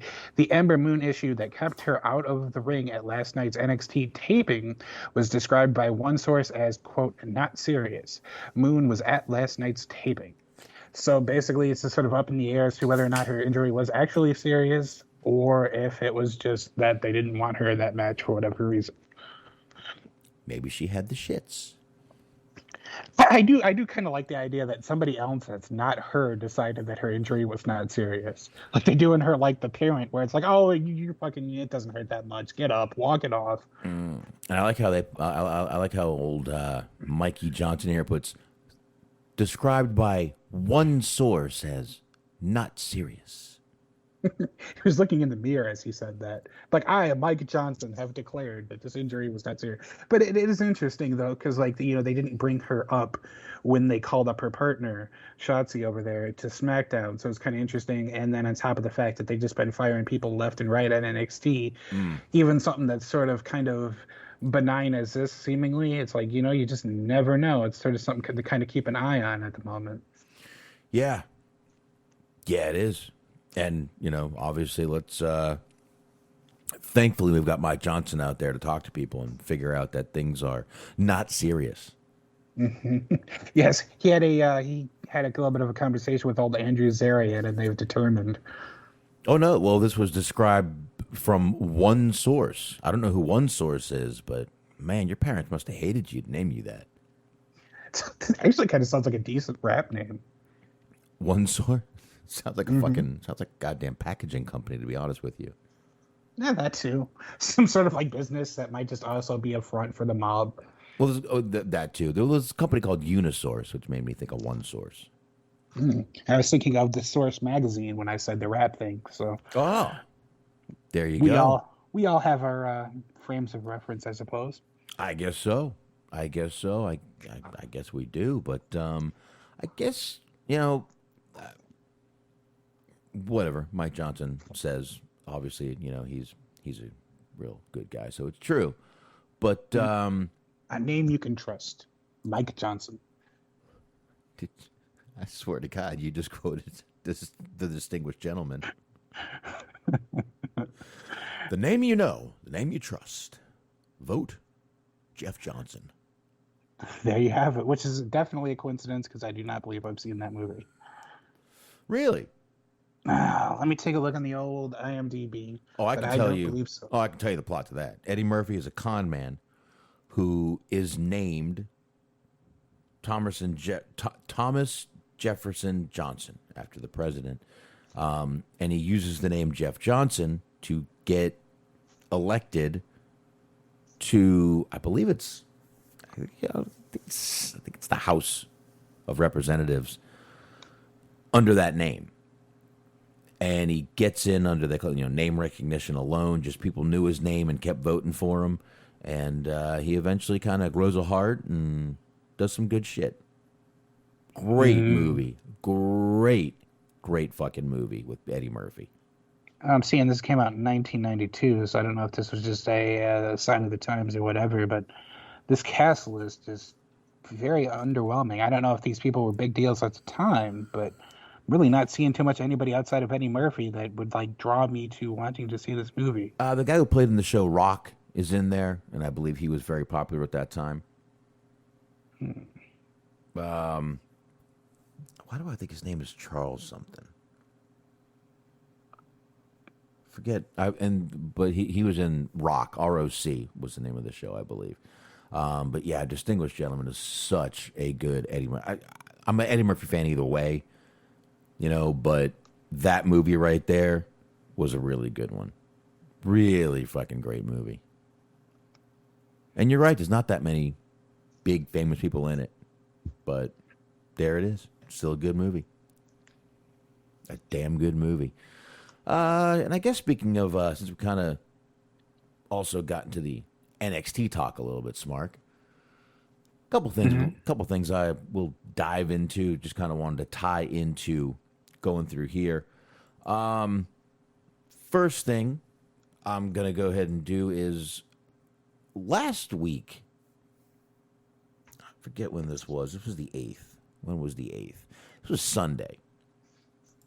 A little quote was put out. I'm not sure exactly who put it out, but it was Meltzer who put it out.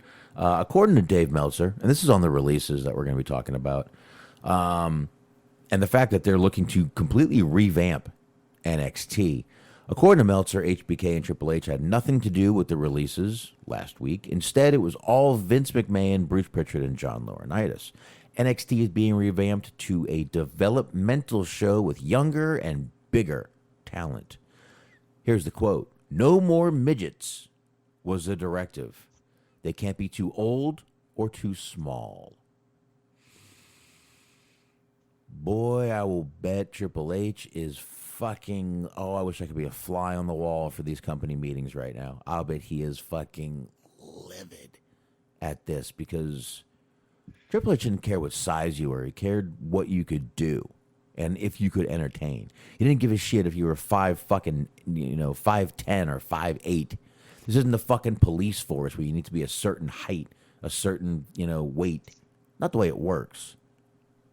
But it looks like they've got a little plan in their mind, if Meltzer is right here. And I will almost guarantee there's a few people Triple H are just like, how could you get rid of him? And I'll bet one of them is Bronson Reed, which right after this little discussion, we'll play a little clip from Bronson Reed here. So, I don't know. I'll give you the rest of the quote from Meltzer. It's Triple H and Shawn Michaels didn't have anything to do with the cuts. It was done by Vince McMahon, Bruce Pritchard, and John Laurinaitis. And the basic gist is that NXT is going to change in some ways. They think the competitors are too small and too old. The basic feeling is that they lost the war when it came to trying to have NXT compete with AEW and indie promotions. But I thought they didn't see AEW as competition. And they're not anymore. But I mean, they hadn't been for a very long time based on these ratings numbers that we had been reading off. Yeah. And Meltzer finished off, by the way, by saying no more midgets, no one starting in their 30s. They want people who can be box office attractions and main characters. I would say look for more underwear models who are horribly trained to come in or not even trained.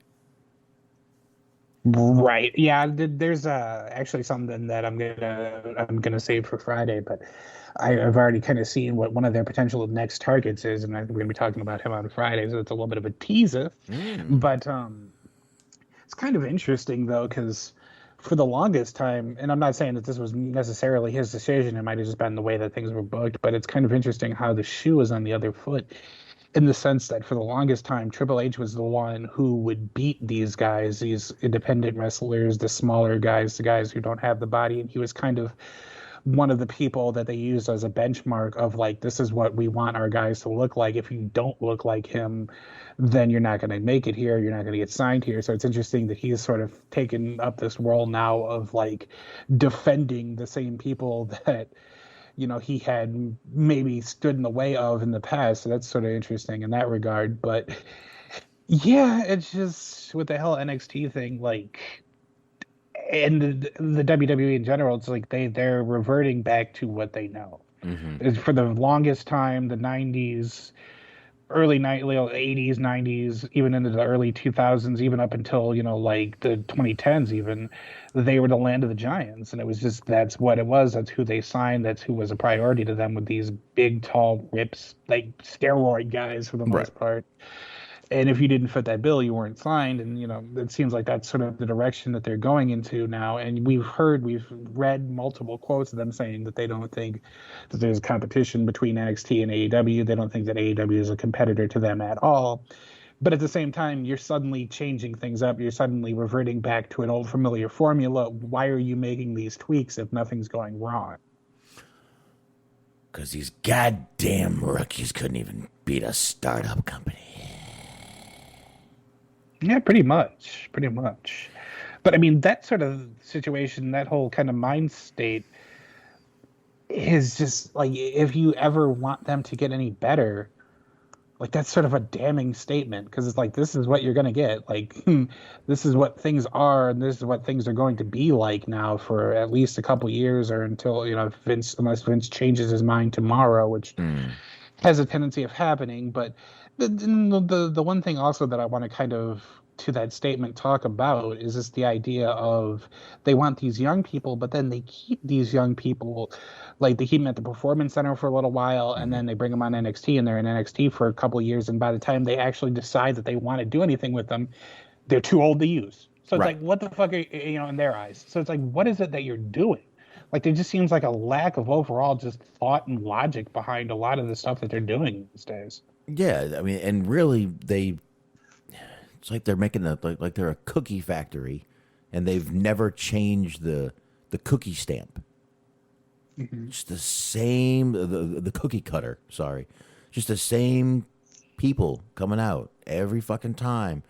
No real charisma, not many characters. I don't know what they're looking for at this point. I don't really think they know what they're looking for. But you're not going to get a lot of guys that are younger than 30 who are going to be breakout stars. Let's face it. Look at who you're breakout. And you know what? This is bullshit when you look at this, and they're sitting there bringing back Goldberg and Cena. Right. You know what I mean? And I'm not shitting on Goldberg. I'm not even going to fucking go there right now. But when you're bringing back a guy like Goldberg to come up and do matches, and then you sit there and go, no one's starting in their 30s. Holy fuck, Tommaso Ciampa must be back there fucking shaking in his boots right now.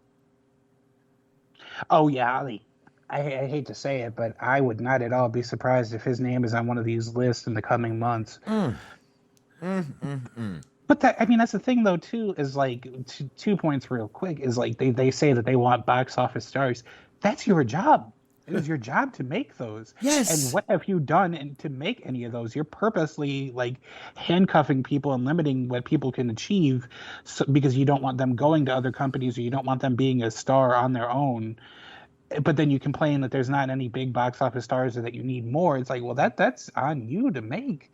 A, and B, the idea of like, if everybody is a young guy, if everybody's in their early 20s, mid 20s, then nobody stands out. Like, everybody's a young guy in that regard. If you don't have these younger guys going in there with some of the more experienced guys, like, that's sort of the thing that kind of stands out about like MJF and the AEW, is that he's in there with guys like Chris Jericho, like Jon Moxley, these people, and he's proven that he can hang with all these people. And not only are they making him a better wrestler just by having, lending their experience to him, but he's also proved, that he's this young guy that can hang with these established veterans. You need a veteran presence outside of fucking Goldberg and John Cena, but you need a veteran presence. You need people from top to bottom that can work. You need a roster full of people with talent, more than you need somebody that fits a certain criteria of this height, this age, this eye color, whatever the fuck, Yeah, I mean, let's face it. If I want to see inexperienced people in their, mid to late 20s, I'll go to a fucking indie show. That's what I'm going to see there. But, I mean, listen, if they're out there thinking, oh, we need to find the next Rock, the next Stone Cold, the next... You're not going to find that. Stop. You're not going to find it. What do you want? Your next Cena? You did that with Roman Reigns. Look what happened. You had to turn him heel. You had to turn him heel. It's just their logic behind stuff. And again, this is all if Meltzer is right about these statements. Their logic behind stuff is very flawed, very stupid. And, I mean, what are they going to show on TV? It's going to end up being the same, 10, 15 people on television because everyone else is too fucking young and green. Mm-hmm. Well, okay, I get that for 3 hours on Monday, which luckily I haven't watched in a while, and 2 hours on Friday. Already. I don't know. If they're out there looking for the next so and so or the next this, the next that, you're not going to ever find it. You need to find guys that are, hey, he reminds me of. He's got shades of, but you're never going to find the next Rock. Look what happened to The Rock. He was a box office hit. He is a box office hit, but not for you. Cena, box office hit sometime. Nah, not as big as The Rock, obviously, but I mean, you got to put him as second when it comes to The Rock, Cena, Batista. I would put third. So I mean, even in the sense of The Rock, he was almost sort of a happy accident. Right. Because the way that they intended on using him and getting him over, the fans completely rejected. There was literally fucking die Rocky die chants. They hated him so much. Like, it's over the top, but it still happened. It was still a thing. And the only reason he got over was because they just put him in a position where he was like, like actively, if you're going to hate me, I'm going to hate you. And then if people are like, oh, you hate us? Well, we love you now. Like, this is the same thing that happened with Roman Reigns, but just to a little bit of a lesser extent with Roman. But that the way that they had planned on making him a star didn't work. No, it didn't. And they should see through that a little bit and be like, wow, we're just, we're kind of just not making stars anymore. But like you said before, whose fault is that, Smark? It's their fault. And that's the biggest thing is not that we were treading on, breaking new ground here, but the biggest problem continues to be seemingly just a lack of creative direction and, who's the head of that and who's not going to take any blame or acknowledge any faults in that department, Yeah. Yeah, it really is. And I mean, you again, like you said, it's their job to create stars. And if you're not doing that, don't blame the fans. Don't blame them. We tell you all the time what we want. We tell you on podcasts. We tell you on internet, we tell you on Facebook, Twitter, and you literally do the opposite. WWE always does the opposite of what the fans want. Daniel Bryan getting over huge. Oh, let's just throw in the Wyatt family over for a little bit, and then he'll turn face again. Yeah, it kind of worked, but why bother? Why fuck with your fans? It's just, they literally go against what people want because, it almost seems like just in spite of us, just because they hate us. Right. Well, I mean, like, even a more recent example, like, look at the end of the year list for last year. Like, the one that we did and the one I've seen a lot of other ones is end of the year things that we liked about WWE or wrestling in general. Like, almost everybody, almost universally, as close to universally as one can go, a positive, a bright spot on almost everybody's list was the Hurt Business. Mm-hmm. And everybody loved them, and they were getting over. People were enjoying what they were doing, and they just immediately said, well, we can't have that shit. Let's get rid of these. Let's break them up. It's like, why? They weren't, they had far from ran their course. Yeah, well, let's break up the New Day because they're such great merchandise sellers. What? Mm-hmm. What are you doing? Let's break up Heavy Machinery because why did they do that against Mark? Can you tell me why? What did they ever have a reason for that? Oh, it was so they could not have a match or feud, and they could just go ahead and fire Tucker a couple months later. Oh, okay. Well, that makes total sense. Mm-hmm. Not really. Baffling they go completely against what the audience wants. And again, we mentioned earlier in the night that AEW listens to the fans online. They listen to Twitter. They listen to Facebook. They see what's going on, and they react to it. They interact with it. Right. That's really what they do. They interact with it. And I shit on the Young Bucks and this and that, but it's still very creative what they do. WWE puts out this thing and you know, the Young Bucks immediately change their bio to shit on whatever WWE is doing. It's annoying. It is. But still, it's good shit. Right. Yeah, I mean, they're not for everybody, but they do have their own niche. They have their own market, their own fan base. And, you know, they cater to that. And it's not like, oh, people like them, so let's break them up. You know what I mean? I don't get it sometimes with them. And based on the fact that Raw did the lowest rating that it's done since they've gone back to live crowds, it seems like there's, you know, it's becoming a reaction. Like you're getting what you're putting out. Well, that's because I didn't watch. At this point, I wouldn't be surprised if one me. or two people not watching makes the difference. Yeah, there's only a handful of us left anyway. Yeah, it was my fault. It was my fault. They got such a bad rating. I apologize for that. I'm sorry. It would have been 1.8 if you would have watched. Could have been. So, but yeah, I really think what they're about to do. I mean, they have gutted NXT completely. I think everybody has figured that out by now. So it's just not going to be the same show. It's just not. But I really do think all we're going to see for the next few months is them pushing the same people, just like they do on Raw, just like they do on SmackDown, and every other fucking show that they've ever fucking had. It's going to be the same people getting the same attention. Just not going to fucking change at this point. So let's see what else on NXT. Oh, I guess they did a segment last night with William Regal out there, and there was a face-off with Adam Cole and Kyle O'Reilly, part 9,000,003. Is that right? Am I close to that yet? I wish you would have seen this because this was fucking terrible. Really? Yeah. Oh, it was bad. Like NXT as a whole was kind of in the middle. Like it had good moments, it had bad moments, there were peaks and valleys. But it seemed like, and I guess they were live because I mean that's what the graphics said. I just got done reading that they were doing a taping, so I mean I don't know, maybe they did one live episode and then some taped episodes later or before or whatever.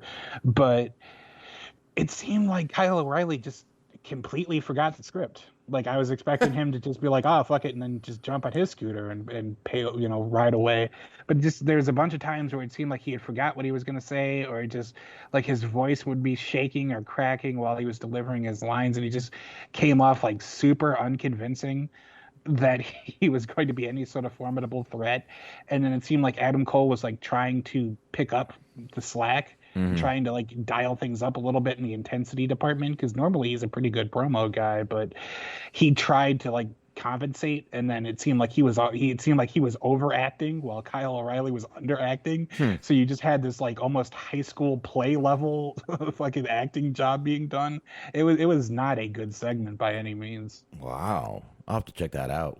Maybe we'll jump back into it Friday after I watch it, see how bad it was. Wow. Yeah. But in the segment, Smark, I guess there were a bunch of security guards in the ring. And one of them was one that we've talked about, Parker Boudreaux. We've talked about him a few times. The guy, he was the big Brock-looking dude with the tattoos all over his arms. As well as a few more. There was Sean Tan, Fei-Shing Wang, Bronson Reisner, we talked about last week also, who was choked out by Joe last week. Matrick Belton, Cal Bloom, Brutus Creed, formerly known as Drew Casper, and Julius Creed, as formerly known as Jacob Casper. Are they brothers? I honestly am not familiar with them, so I couldn't say. I don't know either. I have no clue.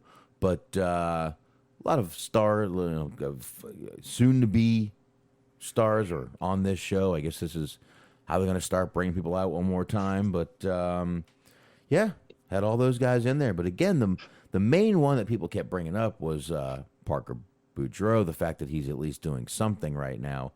A lot of talk about him being a future star, and no one's even seen a match out of the guy yet, Smark. Right, and I mean, like we talked about on Friday, just because you have the size and look that they want doesn't even make you immune to not being cut. Like we talked about, there are multiple 7 foot or 7 foot plus even guys who got released on Friday. So it's like, just because they want to make you a big star doesn't mean that you won't get fired if you're not like living up to that potential in some form or fashion. I will say real quick here too, though, like it definitely looked like, and maybe that was just that it was in my head based on everything that's been happening, but it looked like it was definitely sort of a changing of the guard kind of a show, where it's like they're already starting to shape what the new NXT is going to look like. There was a couple of people that they hadn't given opportunities to yet that were getting TV time. It makes the fact that they have TakeOver coming up soon, it's going to be interesting because it seems like that's almost sort of a last hurrah type show for what NXT was. So it's very interesting, that sort of energy that's going to be surrounding it and the way that people are going to be talking about it and watching it. I didn't think about that, but you're right. It is going to be kind of a transition show, if you will. So, hey, you're right about that, man. Most definitely. So, all right. But yeah, just a bunch of, earlier signings in the ring, and all these guys look pretty goddamn jacked. Not a fat guy in the bunch. Right. And I mean, that's going to be interesting too, because I had meant to talk about it, but I just completely forgotten. The people that tune into NXT are usually the people that are more into like the independent type guys, the people that are sort of the antithesis of what they're looking for right now. And the fact that they basically kind of went out and said that this is going to be more of a developmental show, like people are going to start theoretically tuning out. And like, I would wonder, and I'm sure maybe old Andrew Zarian has something to say about this, one of his unnamed sources. I wonder how USA would feel, where it's like, we're paying you money to put this show on, and you're basically telling people that this show isn't shit anymore. Well, it's like, what are you doing? There was another article last week after the releases over the weekend that USA is not happy about any of these. Like, you guys just took a lot of fucking talent that were, doing well. Right. And, one of those talents was Bronson Reed, Smark. That was released. I believe, in my opinion, probably the most shocking, being as how they were, pushing him at the moment. And I got a little video of him. He put out a little video, kind of a thank you video mainly. But let's go ahead and play this real quick. It's only just under 2 minutes. Here we go. Up, little volume. Unmuting it would help, I would assume, right? You think? You think I should do that? Unmute it? Yeah, let's do that. All right, unmute. Now let's try this. So I have had some time to reflect now, and some time to just process what has happened. And I was very shocked, very upset. As you know, this doesn't just affect me, it affects my wife as well. And we are here in a foreign country, but my wife is a super positive person, and she's kept me positive as well. And I just wanted to reach out to all you guys, and I'm just very thankful, the love and support that I've received online is just incredible. I was trending on Twitter, and that means a lot to me. It means a lot to me that, a lot of you feel for me and will still continue to follow me no matter what. I did want to, thank NXT. I want to thank Hunter and Sean for believing in me.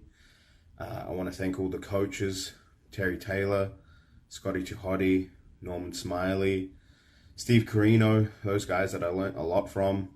And I wanted to thank, all the boys backstage as well. It was a great locker room to be a part of. But, I am staying positive, and I do believe I am bar none the best super heavyweight in the world. And I'll continue to prove that. So, as they say, one door closes and another one opens. Well, for me, many doors are open. And now it's just about which one I want to walk through. So, thank you very much for all the support and love, and please. All right. So there you go. Let me start off saying this. Class act, first of all. Really good of this guy. He seems like a really, really intelligent, really classy guy. You know, the fact that he went out there, thanked everyone, didn't sit there and go, oh, they let me go for this, that, I blame this, I blame that. Didn't go out there, didn't bitch, just came on here, thanked everyone, and said, this has opened opportunities. I've got out, you know, my phone is ringing already. I just got to decide where I'm going to go. I could see this guy being a great asset to an AEW, even an Impact. I could see him actually doing something for Impact. Not a lot, but something. So, I don't know, man. And I'll tell you the truth, after watching this video, I want to see him do well somewhere. Really want to see him do well somewhere. Right. I agree with that. And like also I hadn't even considered it, and I mean, I guess why would I? But just the idea of like obviously it's not just him that is affected by this. Like you said, his wife is there too. And they're both, you know, this is not their native country. So it's suddenly things become a lot harder for them now. And like I feel bad for him on that front. It seems kind of shitty where it's like, man, maybe you should like give them at least a little bit of a heads up that they might need to start figuring out accommodations and you know, their life plans. So it's like that's kind of shitty that happened in the way that it happened. But you know, I give him a lot of credit for just staying positive and not really shitting on anyone. He put out a little bit of during NXT. He put out a GIF from The Simpsons of it was like a parody of when Elvis allegedly shot his television because his show was so bad. And it was just like a clip of just like, oh, this show ain't no good, and like an Elvis impression, and them shooting the television. And then there was like a couple of people that were like, oh, I thought you said you were happy for everyone, and oh, you're being bitter now because you got released. And then I had a good laugh because somebody wrote underneath that comment, just WWE isn't going to fuck you. And it just made me laugh. I was like, because some of these people on Twitter are just fucking absolute zealots for whatever company of choice that they wish to defend. Well, they want that retweet. Mm-hmm. They want that, oh, please. I don't know. I think the guy's a class act, and like I said, after hearing this video and just how genuinely nice this guy sounds and seems and looks, I want to see him go somewhere and do incredibly well and just fucking stick it right in the face of WWE. You never should have fucking let me go. Yeah, and it's so weird because like I feel like part of the reason they fired the guy was because he had an accent. Like Vince notoriously hates accents, but I mean it's so silly because you heard him and like there's obviously no problem understanding what it is that he was trying to say. He's an articulate person. It's not like he's speaking a language that is unfamiliar to him. It's so very odd. Yeah, I mean he's got an Australian accent. Mm-hmm. I don't know if Vince expected him to have a Samoan accent. I'm not quite sure what a Samoan accent even fucking sounds like, to be honest with you.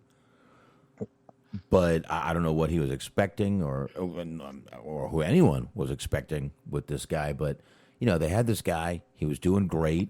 He's a big, agile guy who can go out there and still move for a big guy. And then, he's in this huge storyline where we're hearing rumors that, oh, he's been on Main Event. They're trying him out, and then boom, gone. Mm-hmm. Snap of the finger. Like Tyler Breeze said, you could walk in any day. I mean, I like I said, I get where he's going with it. That mindset would really fucking just eat at me after a while. So I don't know. I guess it's true, but like I said, I hope this guy. I hope Bronson Reed, whatever name he decides to take when he goes somewhere else, I just want him to go somewhere and really shove it in their fucking face that they never should have let him go. Listen, Drew McIntyre did that basically. Mm-hmm. He really did. He went out there, he kicked ass, and he shoved it in their face, and look where he is now. Yeah, exactly. And as we've been talking about, it might take a little bit of time, but like we talked about with the Matt Cardona, like you can get over on your own. You just have to kind of be smart and be innovative and figure out the right way to, market yourself, and it'll happen for you. Yeah, just might. I I hate to do this, and I swear I'm not going to come back and then stop the show, but I really got to pee. I understand. Oh, my God. Sweating so bad, drinking water all day, and now I'm drinking beer. I have one more beer, too. So, quick break. I mean, really, I'm peeing, coming right back. And then we will get into one more little NXT thing. Then we will hit AEW from tonight. And then we'll wrap this bad boy up. But I do have one little thing from Enzo that I want to get into. Again, talking about NXT since we haven't really moved on from there. So, give me just a second here. We are going to play this. I am going to pee, and we will be right back. Go get a snack. Go get a snack. There you go. All right. Thanks, everybody, for that. That had to be done. My God, I think I could have filled the fucking kiddie pool. Whew. Like, at least half full. Bad. Anyway, thank you. Let me go pee. Now, I did say we were going to come back and play a little video from Enzo on NXT. Enzo's basically saying that the first alternative to WWE was NXT. Let's see what he's got to say about that. Let me get some volume here for you guys and unmute. Let's try that first. And let's do this. Here we go. My mentor, he passes away, and Cody, says fuck it, and he leaves the WWE and joins the likes of Kenny Omega, Young Bucks. They do all in. I saw that coming from a mile away. I think guys like Finn Balor would tell you they saw it coming. Like we weren't in the locker room so jaded that we said, "Oh, WWE's the only show in town. Nobody else could rise up through these ranks or do this or blah blah blah." I always felt like it would just take, in this new day and age in the social media era, like it takes a garnering of a certain audience. And NXT, people don't realize the alternative to WWE before it was, these other promotions was NXT. Before it was AEW. The audience that made me and Cass was the most hungry alternative audience that you've ever seen in this business. The revolution started back then. It didn't start with what Cody's doing right now. I saw this happening because we created something by poaching Samoa Joe, Finn Balor, El Generico, Kevin Owens, right? Kevin Steen at the time, Neville, right? You're going out and you're grabbing all the likes of the greatest talent that's out there and putting it in this alternative brand under this home of WWE. And you're having a women's revolution at the same time because you got Charlotte, Sasha, Bayley, Becky all under that house at one time, and tag team wrestling with Dawson and Dash and me and Cass. It was just a unique feel. It was an alternative route to the WWE. So when I saw this from angle building from a million miles away, it was the smartest thing Cody could have ever done because he had done everything he probably wanted to do in the WWE, really. All right, Smark. So, what do you think about that? I mean, he's not wrong. Like, I can certainly say for myself, there was definitely times when, it's the usual sort of burnt out feeling that comes with sort of the watching WWE at times where it just feels like everything's kind of tedious and monotonous. And it seemed like that was sort of the escape from that, was that they were bringing in these people that had built a reputation on the independent scene, like he was saying, that people wanted to see and that people believed, at least when they were under sort of the protection that brand affords, they were going to be treated right. They were going to be used properly. They were going to be given an opportunity to showcase what got them over in the first place, have good matches, be able to do good promos, that kind of thing. So, it was an alternative in a sense when there wasn't a lot of alternatives to speak of at the time. There's like Lucha Underground and things like that, but he's not wrong. It was sort of a definitely different alternative to what you were normally getting on Raw or SmackDown. Yeah, most definitely. That time when I saw the kind of the headline of the video, I was like, oh, this is gonna be bullshit. And then as he goes, he brings up the fact that they were poaching talent, which might not be the best word to use, but they were, and he mentioned some great talent there. Samoa Joe, Finn Balor, a lot of people. that they were poaching at the time. Like I said, when I first saw that, I was like, nah, I'm not so sure about this. But the more he started talking, I'm like, damn. Fucking, first of all, it's weird to hear Enzo not do Enzo. Yeah. You know, he's sitting Decidedly there. less of an accent. Way less of an accent. He's in his car. He's got glasses on. It just looks like a fucking crazy-haired Don Callis at some points. But that was one of the weirdest things. Enzo not doing the Enzo character, just talking. But again, it just as he's going, I'm like, man, he's got some fucking extremely valid points here on his argument. So you're right. I ended up agreeing with him by the end of it. Kind of wonder, like, not an AEW, or not necessarily not a WWE, but like for an Impact. I wonder if it'd be worth it to kick the tires. Because it seems like he's had some time to kind of cool out. Like, sort of the big knock against him before was that he was kind of immature, kind of a dick backstage, and just, didn't behave in the best of all ways. So I wonder if he's had enough time to sort of cool out and maybe realize that he was getting in his own way and stop doing that. If you're Impact, what do you got to lose? Yeah, and he might have done that. I'm not sure if you're really close to the mic or what, but you just got a little bit of overmodulation going on there. I was moving around a bit. That's my bad. Oh, there you go. You're good now. But yeah, man, it's yeah. But again, back to the poaching talent thing. He's definitely right about that. And in this little comment section, someone called NXT at that time a super indie. That's about what they were. And the crowd, wow. I mean, what did he call them? One of the most hungry crowds. I always felt like they were kind of sheep, but you know what? When you think about it, you go back to the crowds for ECW and this and that. They were sheep too. But what they were rabid fucking fans of ECW. Right. And most of the people that were showing up to NXT were there every fucking week. Oh yeah, it's easy to, and I'm not trying to take the high ground here. I've made fun of them just as much, if not more, than other people.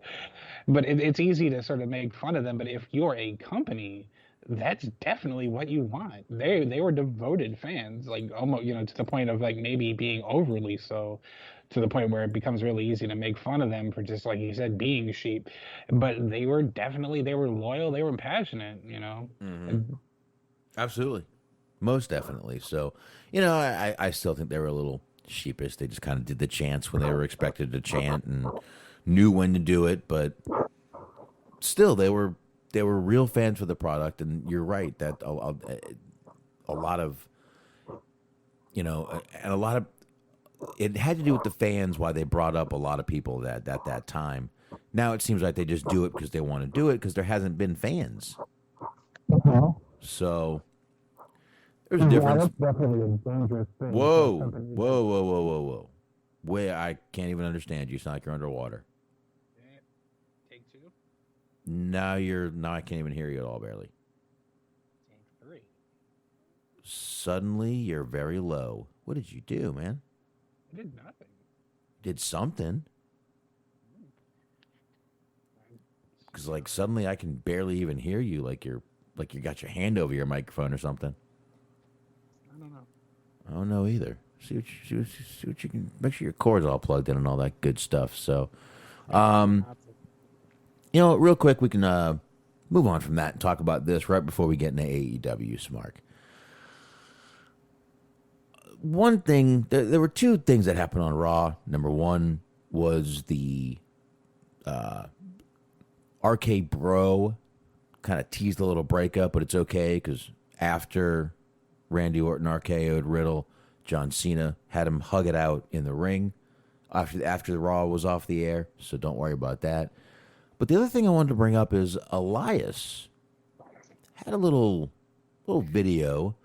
It showed a fire. It showed him kind of playing one last little chord on his guitar, and then he basically puts the guitar in the fire.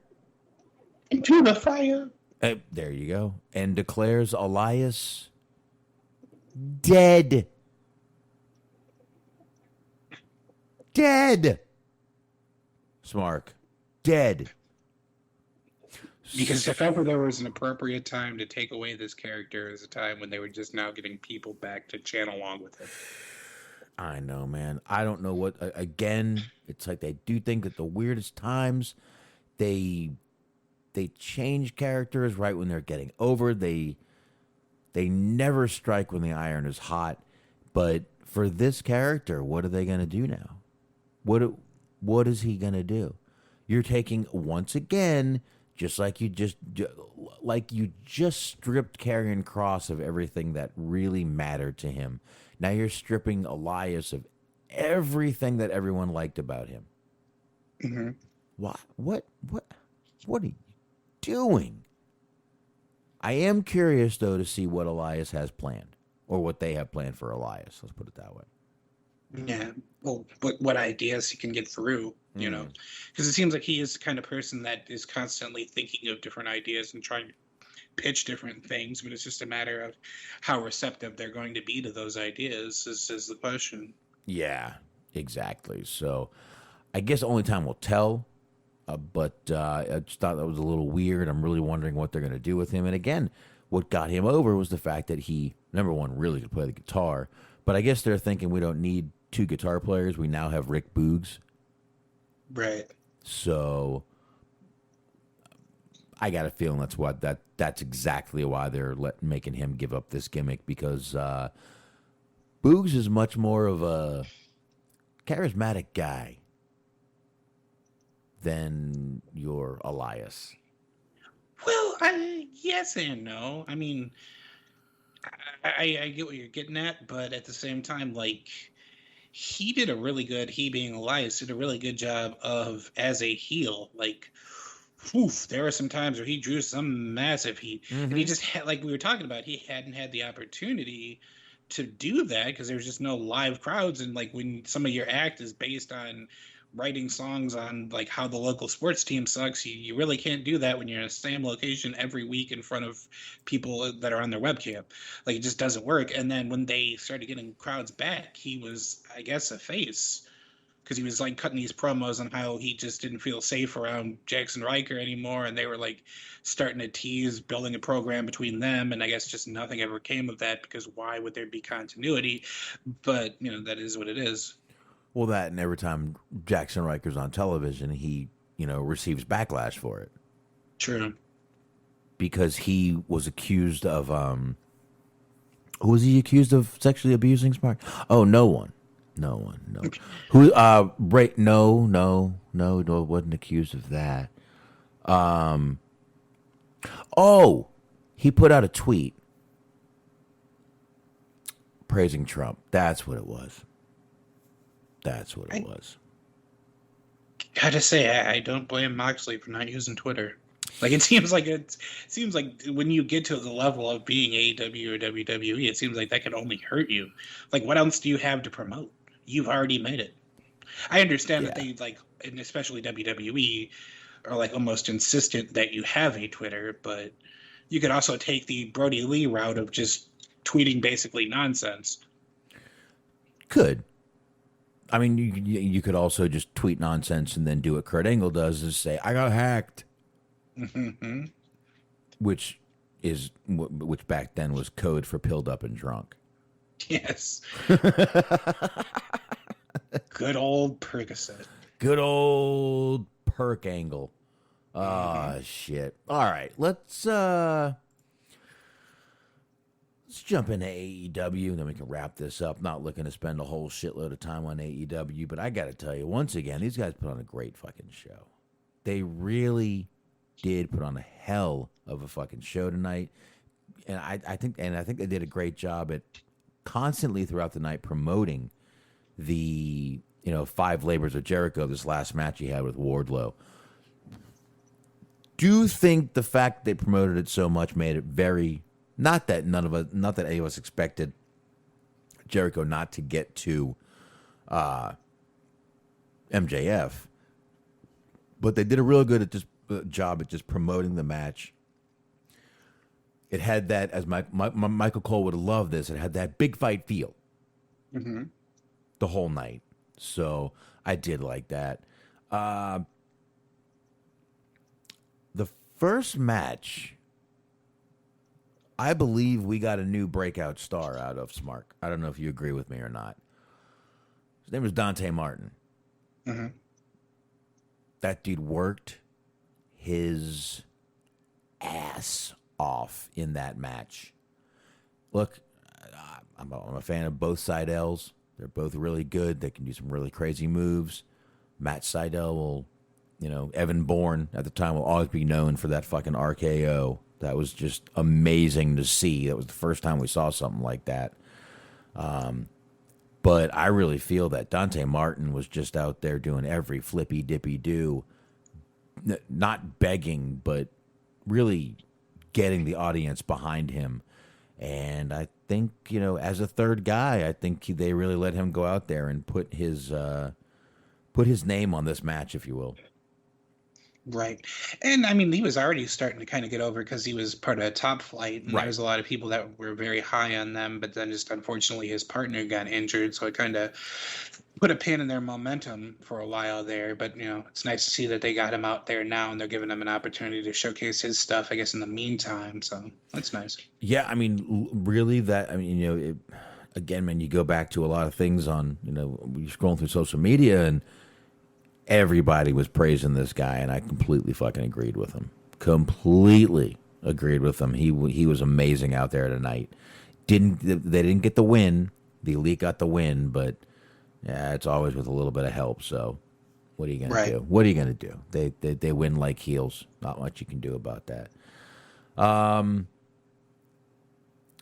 then after, man, they really. My God, we were talking about this earlier, Pub, overplaying your hand. They really overplayed their hand with Christian. I feel so bad for him. I really do too. Like, I say it with a laugh in my voice, but like after just always being like second fiddle in WWE, just like, Mr. Blue Dot and that kind of shit, like AEW signs him and it seems like they like almost overcompensated. They tried to overfix that problem by just like hyping him up too much. So it's just like it seems shitty that like the company that you just left that doesn't promote you at all, you join another company and they oversell you, and it's just like this poor guy. Because I'm totally there with you. They announced that it's going to be the main event for All Out in Chicago in September is going to be Kenny Omega versus Christian. And to me, it just seemed like kind of one of those moments where that you're going to have like a big dinner. So you start the day by having like a light breakfast or a light lunch where it's like, that big shit's coming. So you just kind of take it easy for the time being. Because I hear this announcement. It's just like, that was really underwhelming. Like everybody was sort of clamoring for the, Hangman Page Kenny Omega match, and that didn't happen. And obviously it's going to happen at a later point. It just seems like it's sort of destined to, but it seems like just as that being sort of your replacement is like, then that's it. I'm like, all right, whatever. There you go. Whatever. But yeah, it's not. And Christian's not even second fiddle anymore. He's third.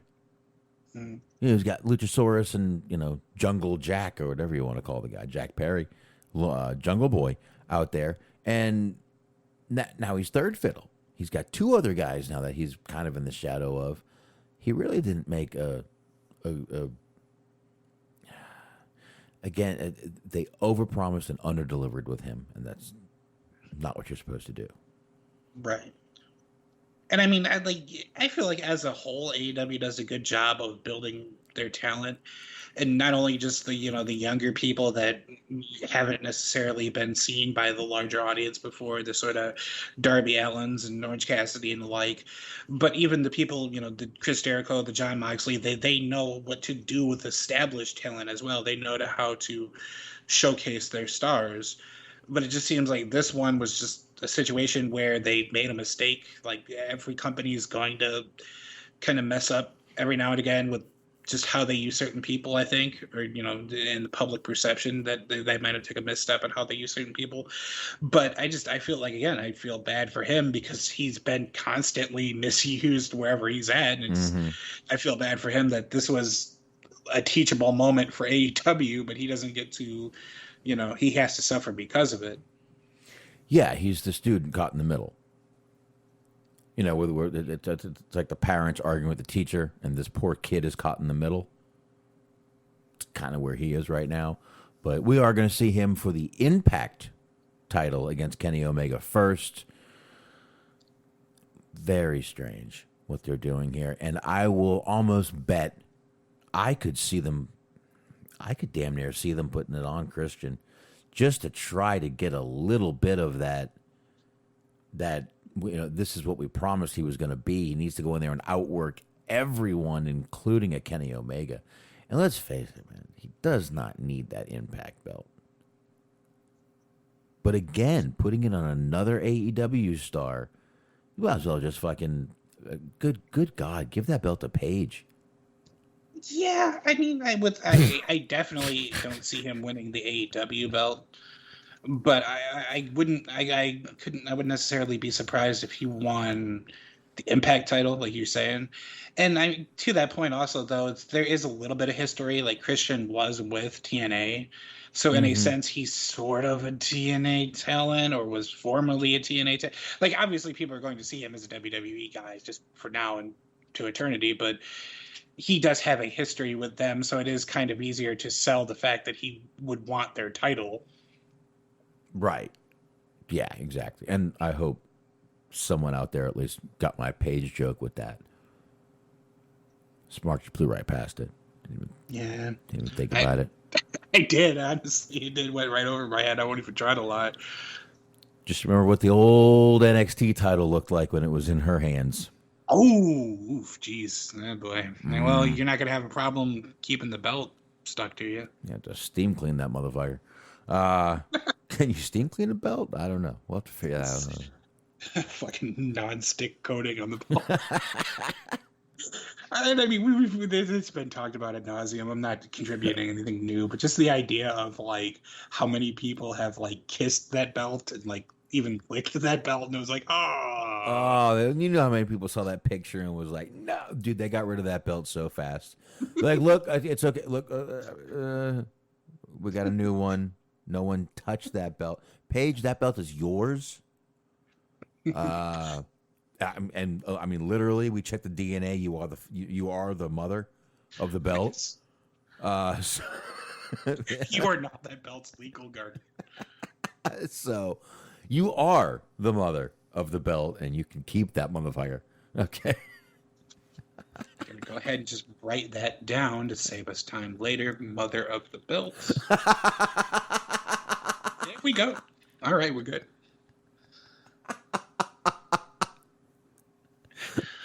Oh, shit.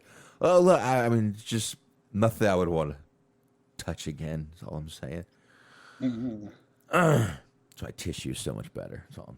You throw that shit down the fucking toilet, whatever you have to do. Anyway, I did think it was pretty funny of when Christian, when they were kind of in Don Callis' face, and he called him a carny piece of shit, and they went, "Well, we're in Pittsburgh, we're Carney Jagoff." There you go. Yeah, man, good stuff by Christian there. They let that shit word fly a few times tonight. I mean, it's funny that you say that, because I had actually, from what I was led to believe, like, they're allowed like one a show. And MJF had already said shit when he was talking about the Chris Jericho, that it was providing such good shit on television or whatever. Something along those lines. He said that shit's entertaining, something like that. But he had already used it, so I was like, like, I wonder, like, they're double dipping into the old shit jar. Yeah, they really like that word. It's a good one. You know, NYPD Blue, we used to do that too. They used to say bullshit in their show, and it was like a huge deal back then. So, and hey, depends on what, if you do it at the right time, it's not a big deal, man. It's not. I've actually been watching Penn and Teller bullshit because it's on Hulu. And I thought I hadn't even thought about it, but I watched the first episode. I've been trying to watch them all. And Penn went out there and just basically said that like we're calling the show bullshit because it's easy because you can legally call people bullshitters, but you start calling them frauds and scam artists and cons and shit like that. That's when the attorneys start getting involved. So that's why our show is called bullshit. I was like, well, there you go. Well, there's libel, slander, and bullshit. Mm-hmm. And bullshit in that term, you're right. It's hard to be. If someone calls you a bullshitter, it's not really defamation of character. So that very smart of them. Mm-hmm. Meanwhile, I love Penn and Teller. Great magicians, and I brilliant at a lot of the stuff they do. I don't want to really go whole match for match on this show, but we had Daniel Garcia versus Darby Allin. The one move that totally fucking had me like, holy shit, was at one point, Darby got thrown into the corner and went for the coffin drop, and Garcia just grabs him and puts him in a fucking choke. Mm-hmm. Absolutely. Like in midair, just catches him and transitions into a choke. Yeah, that was one of the best moves of the fucking match. And that one, I mean, I was not going to say I was fully paying attention because I was, again, I got kids going back to school tomorrow, and me and the wife have been trying to get them all ready to go back to school, which is an absolute nightmare to get kids to school nowadays. Right. 16 fucking glue sticks my kid needs. One child for one class. 16 glue sticks. What? Like, I understand because glue sticks are always the thing that I needed on my school checkoff list, but usually it was like they come in like maybe a pack of 3 or a pack of 4 or whatever, and that was always sufficient when I was in school. Yeah, my wife jumped on Amazon, got a 30-pack of it really cheap, and I'm like, keep checking because are these teachers just fucking selling this shit in bulk at this point? It's like got a Costco situation going on. You never know. See if you can fucking put a tracker in that motherfucker. I don't know. Do they have a tax-free weekend there? Yeah, it was the 8th. It was Saturday. Yeah. Saturday. I think it's the same here, but yeah, we have one every year too for like that kind of thing, school supplies and like electronics and whatnot. Yeah, I believe it was exactly. I believe it was the 8th here, just last Saturday. We sort of celebrated my birthday here. Basically, I cleaned all day, and then my wife's sister came over, and I cooked. Happy birthday to me. And felt awful because I was so drunk the night before. But anyway, Darby did end up pulling that match off, and that was a pretty good shit right there. Again, Darby's always going to be that kind of underdog winner that pulls out the win no matter what's going on. But it was pretty cool, pretty goddamn cool. That one move right there. Let's see here. What else did I? It was something else I wanted to get into, and I can't think of what it is, Mark. I mean, there were a lot of good matches. This show just had some really good matches, which they always pretty much have. Oh, this is what I wanted to get into. After the Good Brothers, basically, winning over the Dark Order guys, we got this, and of course, after the Camille Layla Hirsch thing, we got this little. Quick question. I don't want to completely derail you here, Mm-hmm. but you did mention that there was a Camille promo. Was this the first time? Because we had been reviewing NWA Power on the show for a little while there. Was this the first time that you heard her speak too? Because this was the first time I heard her speak. Because they had a whole angle on NWA Power based on her not talking. But she talked to win that title. She cut promos and shit. I just hadn't seen it. Yep. Yeah, absolutely. My God, she is absolutely gorgeous, dude. You put her and Mandy in a fucking room, and I'd be like, I don't know. I have no idea where she's from, but I didn't expect her to have a southern accent. I'll say that much. Like for some reason, I just expected her to be British. I guess because her name's Camille. I don't know why, but I just thought she was going to be British. Yeah, but her last name is Farmer. Ah. I see.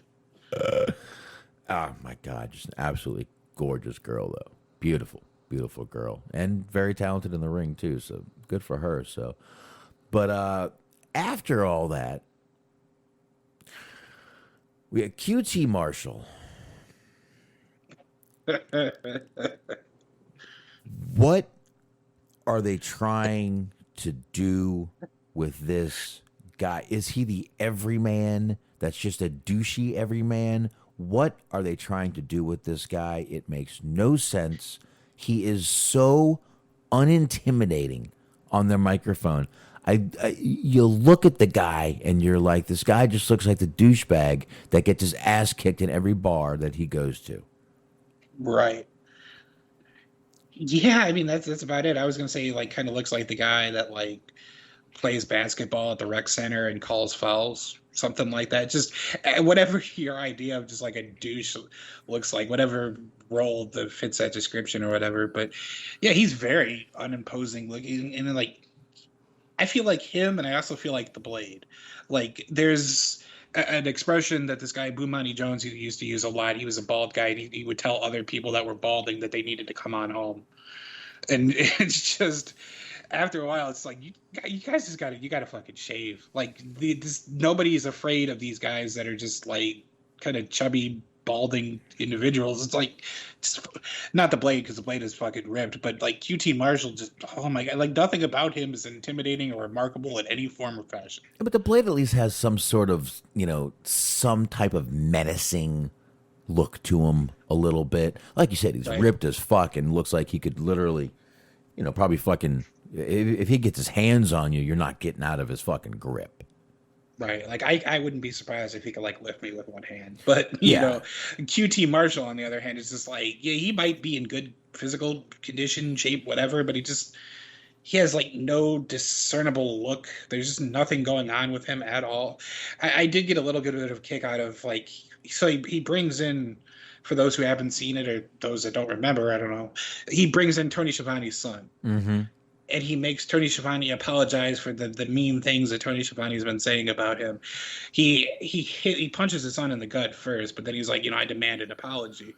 And Tony Schiavone says, I apologize for everything, you son of a bitch. Which just made me laugh because I was like, well, that seems like that kind of counteracts what you just said before, but, whatever.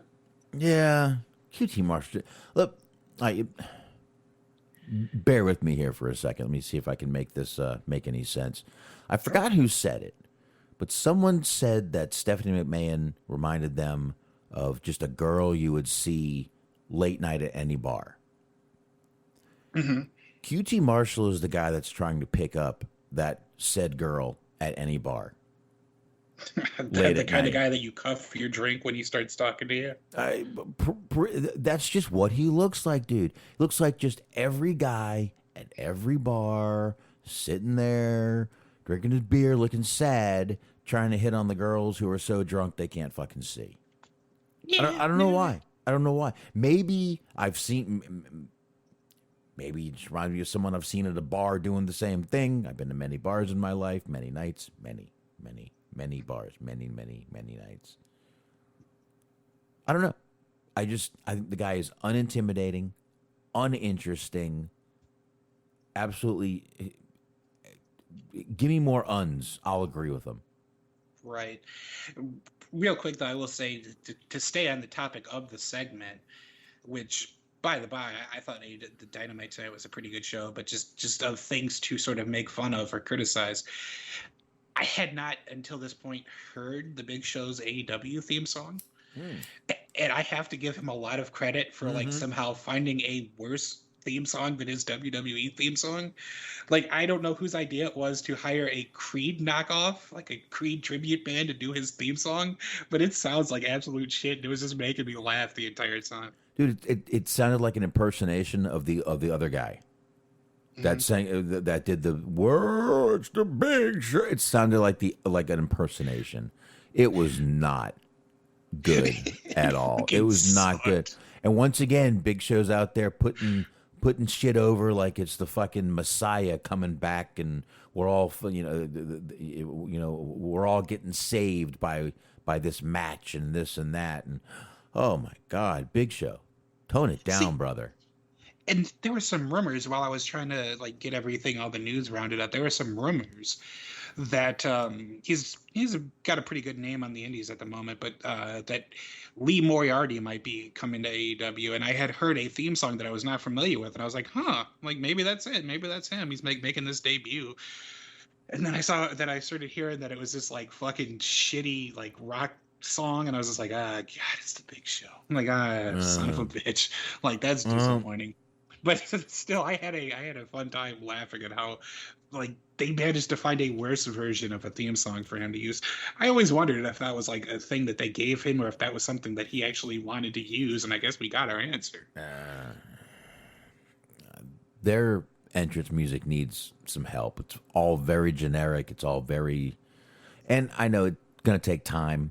And as guys get, new music over time, I think it'll be much better. And you know what? The more Tony keeps bringing out these, popular songs for these people, the better. Mm-hmm. The better, man. It really, I mean, listen to what they do. And I mean, it's kind of fun we're bringing up entrances, because Chris Jericho can't even use his entrance next week, which I don't think will matter one bit to the crowd. I think they'll still sing to him either way. Oh, yeah, that's definitely why they set that up. Uh-huh. To that point, it's a little bit of a diversion because it's a momentary jump to NXT, but a trend that I sincerely enjoyed back in the day during WCW, it seems like they're going to start it seems like it's starting to make a little bit of a resurgence now, is the sound-alike versions of songs where they're too cheap to buy licensed music, so they just hire somebody to rip off a song. Because, there's any number of those in WCW, like DDP's theme, Raven's theme, whatever. Gigi Dolan, formerly Priscilla Kelly, made her, NXT debut Tuesday. Mm-hmm. And she used and I know it's a cover song, but she used a rip-off version of Sweet Dreams by Marilyn Manson. I know it's a cover of the Eurythmics, but it was the actual, sounded like the Marilyn Manson version. The weird, the kind of the dark-sounding version of it. There is a non-copyright YouTube version of that song. I wonder if that's what they snaked. They might have, but I mean, it sounded exactly like that. Like that version, yeah. And I like that song, so I was like, oh shit, they're using the rip-off versions of songs like WCW now. I like it. Jesus Christ, this fucking company. They have all the money in the world, by the way, to buy some of these songs. They do. But, and you know what, though? Tony's smart doing this, because I'm sure he's buying them for very long, lengthy uses, maybe even in perpetuity. Who knows? But the more songs he gets, again, once the music hits, who they are. And really, right now, it's still hard to tell. Mm-hmm. I'm sitting there hearing they're all. Jim Ross took him 30 seconds to figure out it was a Christian coming out. Right. Oh, who's that? Goddamn, I don't know who the hell it's Christian. I will say, though, I give them credit not only for using the licensed music, but also for starting to get away from that trend where we've talked about before, how there was a point in time in AEW where 80% of the themes had just 20 seconds worth of talking before they started. And just everybody had their own little vocal monologue before their song began. And it was that's not the way that you want to go. No. Now they're just using shitty generic stuff. My God, Jim Johnson's free, Cody. Give him the man a fucking call. I am genuinely surprised that he hasn't surfaced anywhere else. I am too, but give it some time. You never know. We know the talents non-competes are 90 days, but we don't know what the office staff, it could be 2 years, could be 3 years. Yeah, who knows? When I quit my job, I had a 2-year non-compete. Right. I mean, we were just talking about Friday that Renee Young had like a year. Right. Right. Exactly. So you just don't know. But I guess obviously we'll get into the kind of last thing, which is the main event: Jericho versus Wardlow. We breezed past it earlier, just kind of mentioning it for the hell of it. But no one expected Jericho to lose this match. Right. No one did. But I got to tell you, man, these guys going through, once again, Jericho going through absolute hell to get here. He didn't blade this time, which was a good thing. But I like the way they've done this. I don't think they've overdone anything. And the more I thought about it, because we were saying that Gage should have been last. And I agreed. Gage should have been last. But when you really think about it, putting Gage in the middle there kind of makes it like, okay, if I do this to him now, there's no possible way he can get past the other two. If he gets fucked up so bad, he might get lucky with the one, but there's no possible way that he could get through two guys, especially not my big man Wardlow. Right. Yeah, they did a good job of like kind of telling that story on commentary too, in a way of just saying that he's been through so much just to even get to this point, that he's kind of worn down. And it was sort of kind of the reason they gave for why Wardlow basically dominated him throughout the majority of the match. Right. You're right. And I mean, it might have been a little bit of, CYA, a little covering their ass when they were reading social media and said, yeah, we probably should have had Nick Gage be the last guy. But you also don't want Jericho to go into that match looking like he just fucking died the night before. Especially if he's going over, which he's not. Right. Jericho's, I'm sure he's got a tour or something coming up. But like I said, the more I thought about that whole situation where, Gage should have been last, maybe not. Possibly not. I totally see if you think Gage should have been the last one. But now, as they've finished it, the storyline, I think it makes more sense. Like I said, the fact that Nick Gage beat him so bad, there was no possible way. He may get lucky against Hoovy. Hoovy's old, but there's no way he's going to be able to beat this young, up-and-coming blue chipper in Wardlow. Right. And he did, which, again, I don't think anyone here expected Jericho to lose that match. But I really thought, like I said, we've had 2 weeks to kind of simmer on that Nick Gage thing. And as the storyline is wrapping up slowly, I think it makes a lot of sense on why they did it there, if you think about it that way. And I don't know. This is definitely going to be a hell of a match between these guys. And right. For the fifth labor, Jericho again can't use the Judas effect and cannot come down to music, like we said before. Basically, it's I was almost waiting for MJF to say, I don't want to fight or wrestle Chris Jericho. I want to wrestle Chris Irvine. I was really waiting for that line to come out, which is Jericho's real name. Yeah. I would say real quick here, to the point, he's actually, I was looking it up here, starting in September, there is going to be a Fozzy tour. So they're going to be out there September, October. There's a break in November, but then in December, they're going to be like all over Europe, basically. All kinds of, I'm seeing like England, Scotland, Ireland. So I guess that's something to keep in mind. I don't know, outside of obviously the European tour, that's a whole different entity, but I don't know how closely these venues are to like where AEW is going to be running, but I don't think that they're going to be running in Johnson City, Tennessee at any point. So that's one of the places Fozzy is going to be. So yeah, there should be a question mark beside all of those with what's going on right now. Well, sure, yeah, but tentatively speaking, he's scheduled to be touring. Yeah, because I think we got 3-4 weeks left. I think there's going to be some fucking lockdowns here. But anyway, I'm not even going there on this. But after the match, which again, I really liked the match. I thought it told a great story, and once again, we get the underdog and Jericho winning, which was great. But after the match, of course, Shawn Spears comes out and does everything he can to look rough and tough, but doesn't work. Sammy Guevara ends up coming out, making the save right there, which the crowd went fucking wild. When they saw Sammy had no music. They didn't play his theme music as he came out. Right. Thank God. They didn't even let him put on his Serpentinago mask. Yeah, he did. Yeah. But I see a lot of people online, once again, the old Facebook bitching, oh, he's got the vest on like Stone Cold and he's coming out. They're not trying to make him Stone Cold.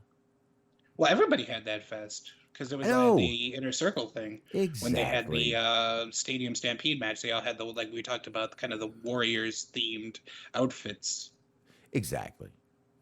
Warriors. Come out to play. God, again, warms my heart when you do that, Smark. It really does. I really, really just felt it right there. There you go. They also announced that I guess Sammy Guevara is going to be having a big announcement for, I believe, next week's AEW Dynamite. It's hard to, it's kind of hard for me to keep track because they're doing a good job of, without being annoying about it, promoting as much shit as humanly possible, because they've got just a lot of like balls in the air at the moment. I said balls, huh? But they're promoting Rampage. They're trying to promote Rampage a lot because they're just starting with it, and then they got Dynamite that they need to promote, and then of course they have All Out. So they've got they've been announcing matches for all kinds of different shows, so it's hard to keep track of what's happening when, but they did announce that Sammy Guevara is going to be in action and has a big announcement. So that's interesting. Well, absolutely. We will see what that all comes out to. But they also, on the heels of that, they announced that it's going to be Andrade versus Pac at All Out. They just put that out. Yeah. Yeah, definitely. Dude, I'm going to tell you, next week's Rampage is looking, or this week's Friday Rampage is looking fucking great. We will have that playing as we're going through the show on Friday, and I don't know, man. They're really just booking some good shit. It's becoming not surprising that the matches are great on this show, and they're just, it's funny. I was flipping through once again Facebook tonight, and there was a quote by Eric Bischoff. I'm going to paraphrase it because I don't have it up here, but I believe the quote was, I'm not going to say AEW is doing everything flawless, but they're coming very close to flawless. And again, paraphrased, I don't know the exact quote, but it was sort of in that vein. I got to agree with him. AEW is doing every move at the right time. They've got the video game coming out. They got trading cards coming out. They are making stars. They are making Hangman Page that star that we've all wanted to see. You can tell by the fucking pops he gets. Speaking of pops tonight, Britt Baker, of course, got a huge babyface pop in her hometown. But, they're doing a lot of things right. And they've done a few things wrong. I'm not saying, again, that's why Bischoff wouldn't even say they're flawless. They've done a few things wrong. We just talked about it, putting over Christian like he's goddamn Ric Flair coming in his prime. Mm-hmm. But, they really are growing at a really good speed, but what the moves they're making to grow are very smart. Mm-hmm. So they're really being very, very smart about their whole business. And like I said, man, I can't really disagree with anything with that little statement, a little quote from Bischoff there. I mean, just as a sort of comparison, they've announced stuff that's going to happen, on Friday, that's going to happen next week on Dynamite, even next Friday on Rampage.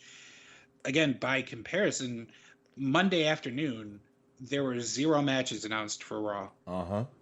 Where the only thing they announced was that Lashley was going to talk, Charlotte was going to talk, and that Orton was going to be there.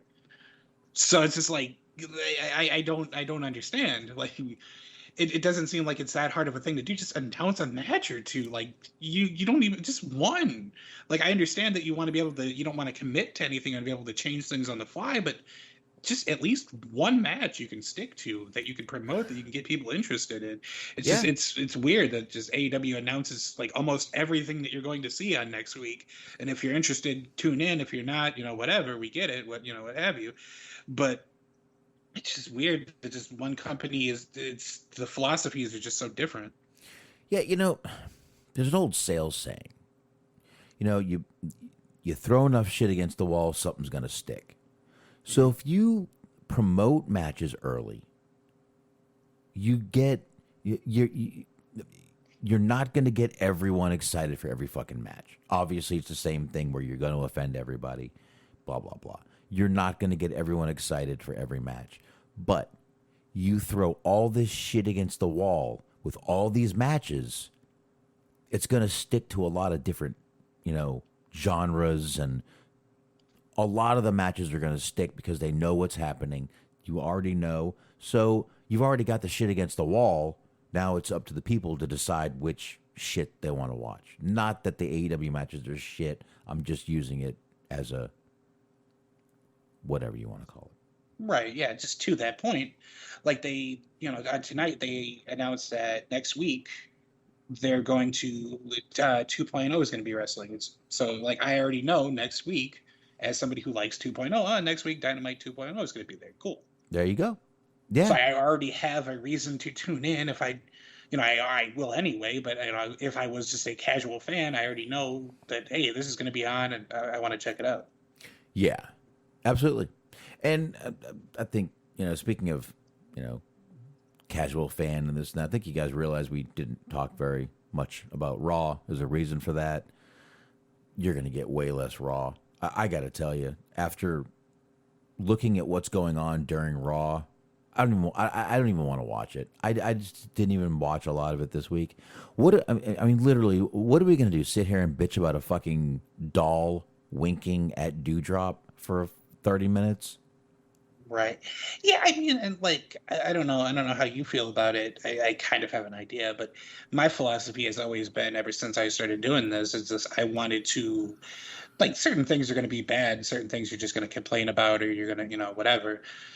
But I never wanted to be somebody that just showed up and complained fucking every week, twice a week, just over and over again, just a wall of negativity. Like, anytime I see people or hear people review Raw nowadays, and I'm talking about like Observer, it's just nothing but it's a 2-hour bitch session. It's just, this sucked and I hated this and this was stupid. Like, after a while, that's not interesting to hear. Like, if it's not fun to watch, it's not interesting to hear. Like, there's very little that's potentially funny about it that you can like laugh at or make good content with. Yeah, absolutely, man. It really is, and I'm tired of bitching about it. Again, there are some things that are bad, and we'll mention from here, from there, but Raw lately, again, I'm looking at what's going on during it, and I get home Tuesday and I'm exhausted, number one, but that's got nothing to do with nothing. If I want to turn it on, I can. I'd rather turn on fucking NYPD Blue or something that I've watched 1,000 times than turn it on. It just doesn't look interesting. I'm sitting there looking at a fucking picture of a doll winking at Dewdrop and her losing a match to Alexa Bliss. 90-pound Alexa Bliss, because a doll winked at Piper Nivens? Right. And by the by, I saw an interesting little just tidbit of information. They have a Lily t-shirt. They don't currently have any Nikki Ash merchandise. She's the women's champion, by the by. You sure about that? Well, technically. Okay. All right. Well, I don't know. But again, Raw, until it, I remember Stephanie saying how it was going to get so much better once fans are back. I told y'all that was going to be a fucking disappointment of a statement. So it's weird because it seems like it's gotten worse. Like Raw has kind of just been treading water perpetually, but like SmackDown was good for a good amount of time. It seemed like it started like September of last year. It had been consistently solid. Like at worst, it was just kind of but then for the most part, it was good to really good sometimes. But then now, like ever since they came back, it seems like SmackDown's kind of been monotonous as well. It's just, I think everything's just back under Vince's thumb, and there's nothing we can do. But I don't want to sit here and complain and bitch and piss and moan about anything anymore. Raw will be, if something huge happens, I'll definitely see it. It'll be all over Facebook. But right now, what I'm seeing, I don't want to fucking even watch. It just doesn't look interesting. It just doesn't catch my attention. So, sorry. I mean, if it's not fun for us to watch, is it going to be fun for you to listen to us talk about? Like, no, it's not. So we're going to definitely get away from doing a lot more of that stuff right there, bitching, complaining about what's going on. Just kind of focus on what was good. And there you go. I got nothing else, man. And it's getting fucking late. Yeah, I got to be up in about 5 hours here. It's after 1 for you. So I got to be up. I peed before the show, and now I have to pee again. So we've come full cycle. Oh, so I guess now is as good of a time as any. Yeah, I broke the seal, and I definitely need to go myself once again already. So I will get that done right after we get all this good stuff here knocked out. And I will go ahead and get these plugs loaded up, which means we are going to start off by mentioning the High Marks. I want you guys to check them out. They are over there on Mixlr.com/MetalMitt Network. That's right, there's 2 T's in Mitt. Don't forget to add the second T when you type in Mixlr.com/MetalMitt Network. You're going to do that 8:30 p.m. Sunday nights. That's Eastern Time. So go ahead and get that done now. Subscribe to them also. Check them out on YouTube. And, of course, we've got the Inhumans on the Inhuman Experience. That's Bobby Anthem and Bobby Blades. You can get them on all the usual podcast platforms. And, of course, you can just go anywhere and subscribe. You want to be doing it because they are coming back very soon. So, you also want to check out the Everything Unscripted Wrestling podcast. It's Eric, it's Doug, it's Daniel. Always a great show, always a great time. So definitely check them out on all the usual podcast platforms also, and Blog Talk Radio. And, of course, Stephen Milan out there, he's sharing the show, and it's greatly appreciated. Definitely want to check him out reviewing films at Letterboxd, BOXD.com/Stephen Milan. There's 2 L's in Milan. And, of course, like I've always said, you guys know where to find us. Anchor, YouTube, Spreaker, iHeart, TuneIn, Player FM, anywhere you are downloading your podcast from. That's it. Mondays, 8:30 p.m. on the Metal Mitt Podcast Network on the Mixlr machine. Cheese on Sports with the Cheese Man. Sundays, 10:30 a.m. on the Metal Mitt Podcast Network on the Mixlr machine. It's the Motor City Machine Guns with Mojo and with Dirk, but last, never, ever, ever, ever, ever least, be sure to check out our friends at Planet Raconteur. It's the Planet Raconteur podcast with Bobby Anthem, Papa Dave Sincere, Yuck Nasty. Season 1 is complete. Season 2 is rolling out as we speak. So be sure to subscribe so that you can get all of the joy that comes with being subscribed to Planet Raconteur. Become a Raconteur today. There, you're right. They're rolling out season 2 like some fucking dough. So get over there and check that shit out. Friday night, guys, we'll definitely be back here. Got a few changes me and Smark are going to talk to you guys about on Friday night. Hopefully you guys will be happy about it. I am, to be honest with you. So we'll talk to you guys about that Friday night. Another little teaser for you right there. And changes. Oh yeah, little David Bowie. Gotta love me some Bowie. But there you go. So on that note, Friday night, right back here. We will be once again. We'll have Rampage playing I'm not going to do the audio, but maybe we will here and there during some promos. We'll get it worked out. But on that note, Friday, thank you everybody for joining us. Thank you everyone who downloads. See you. Adios.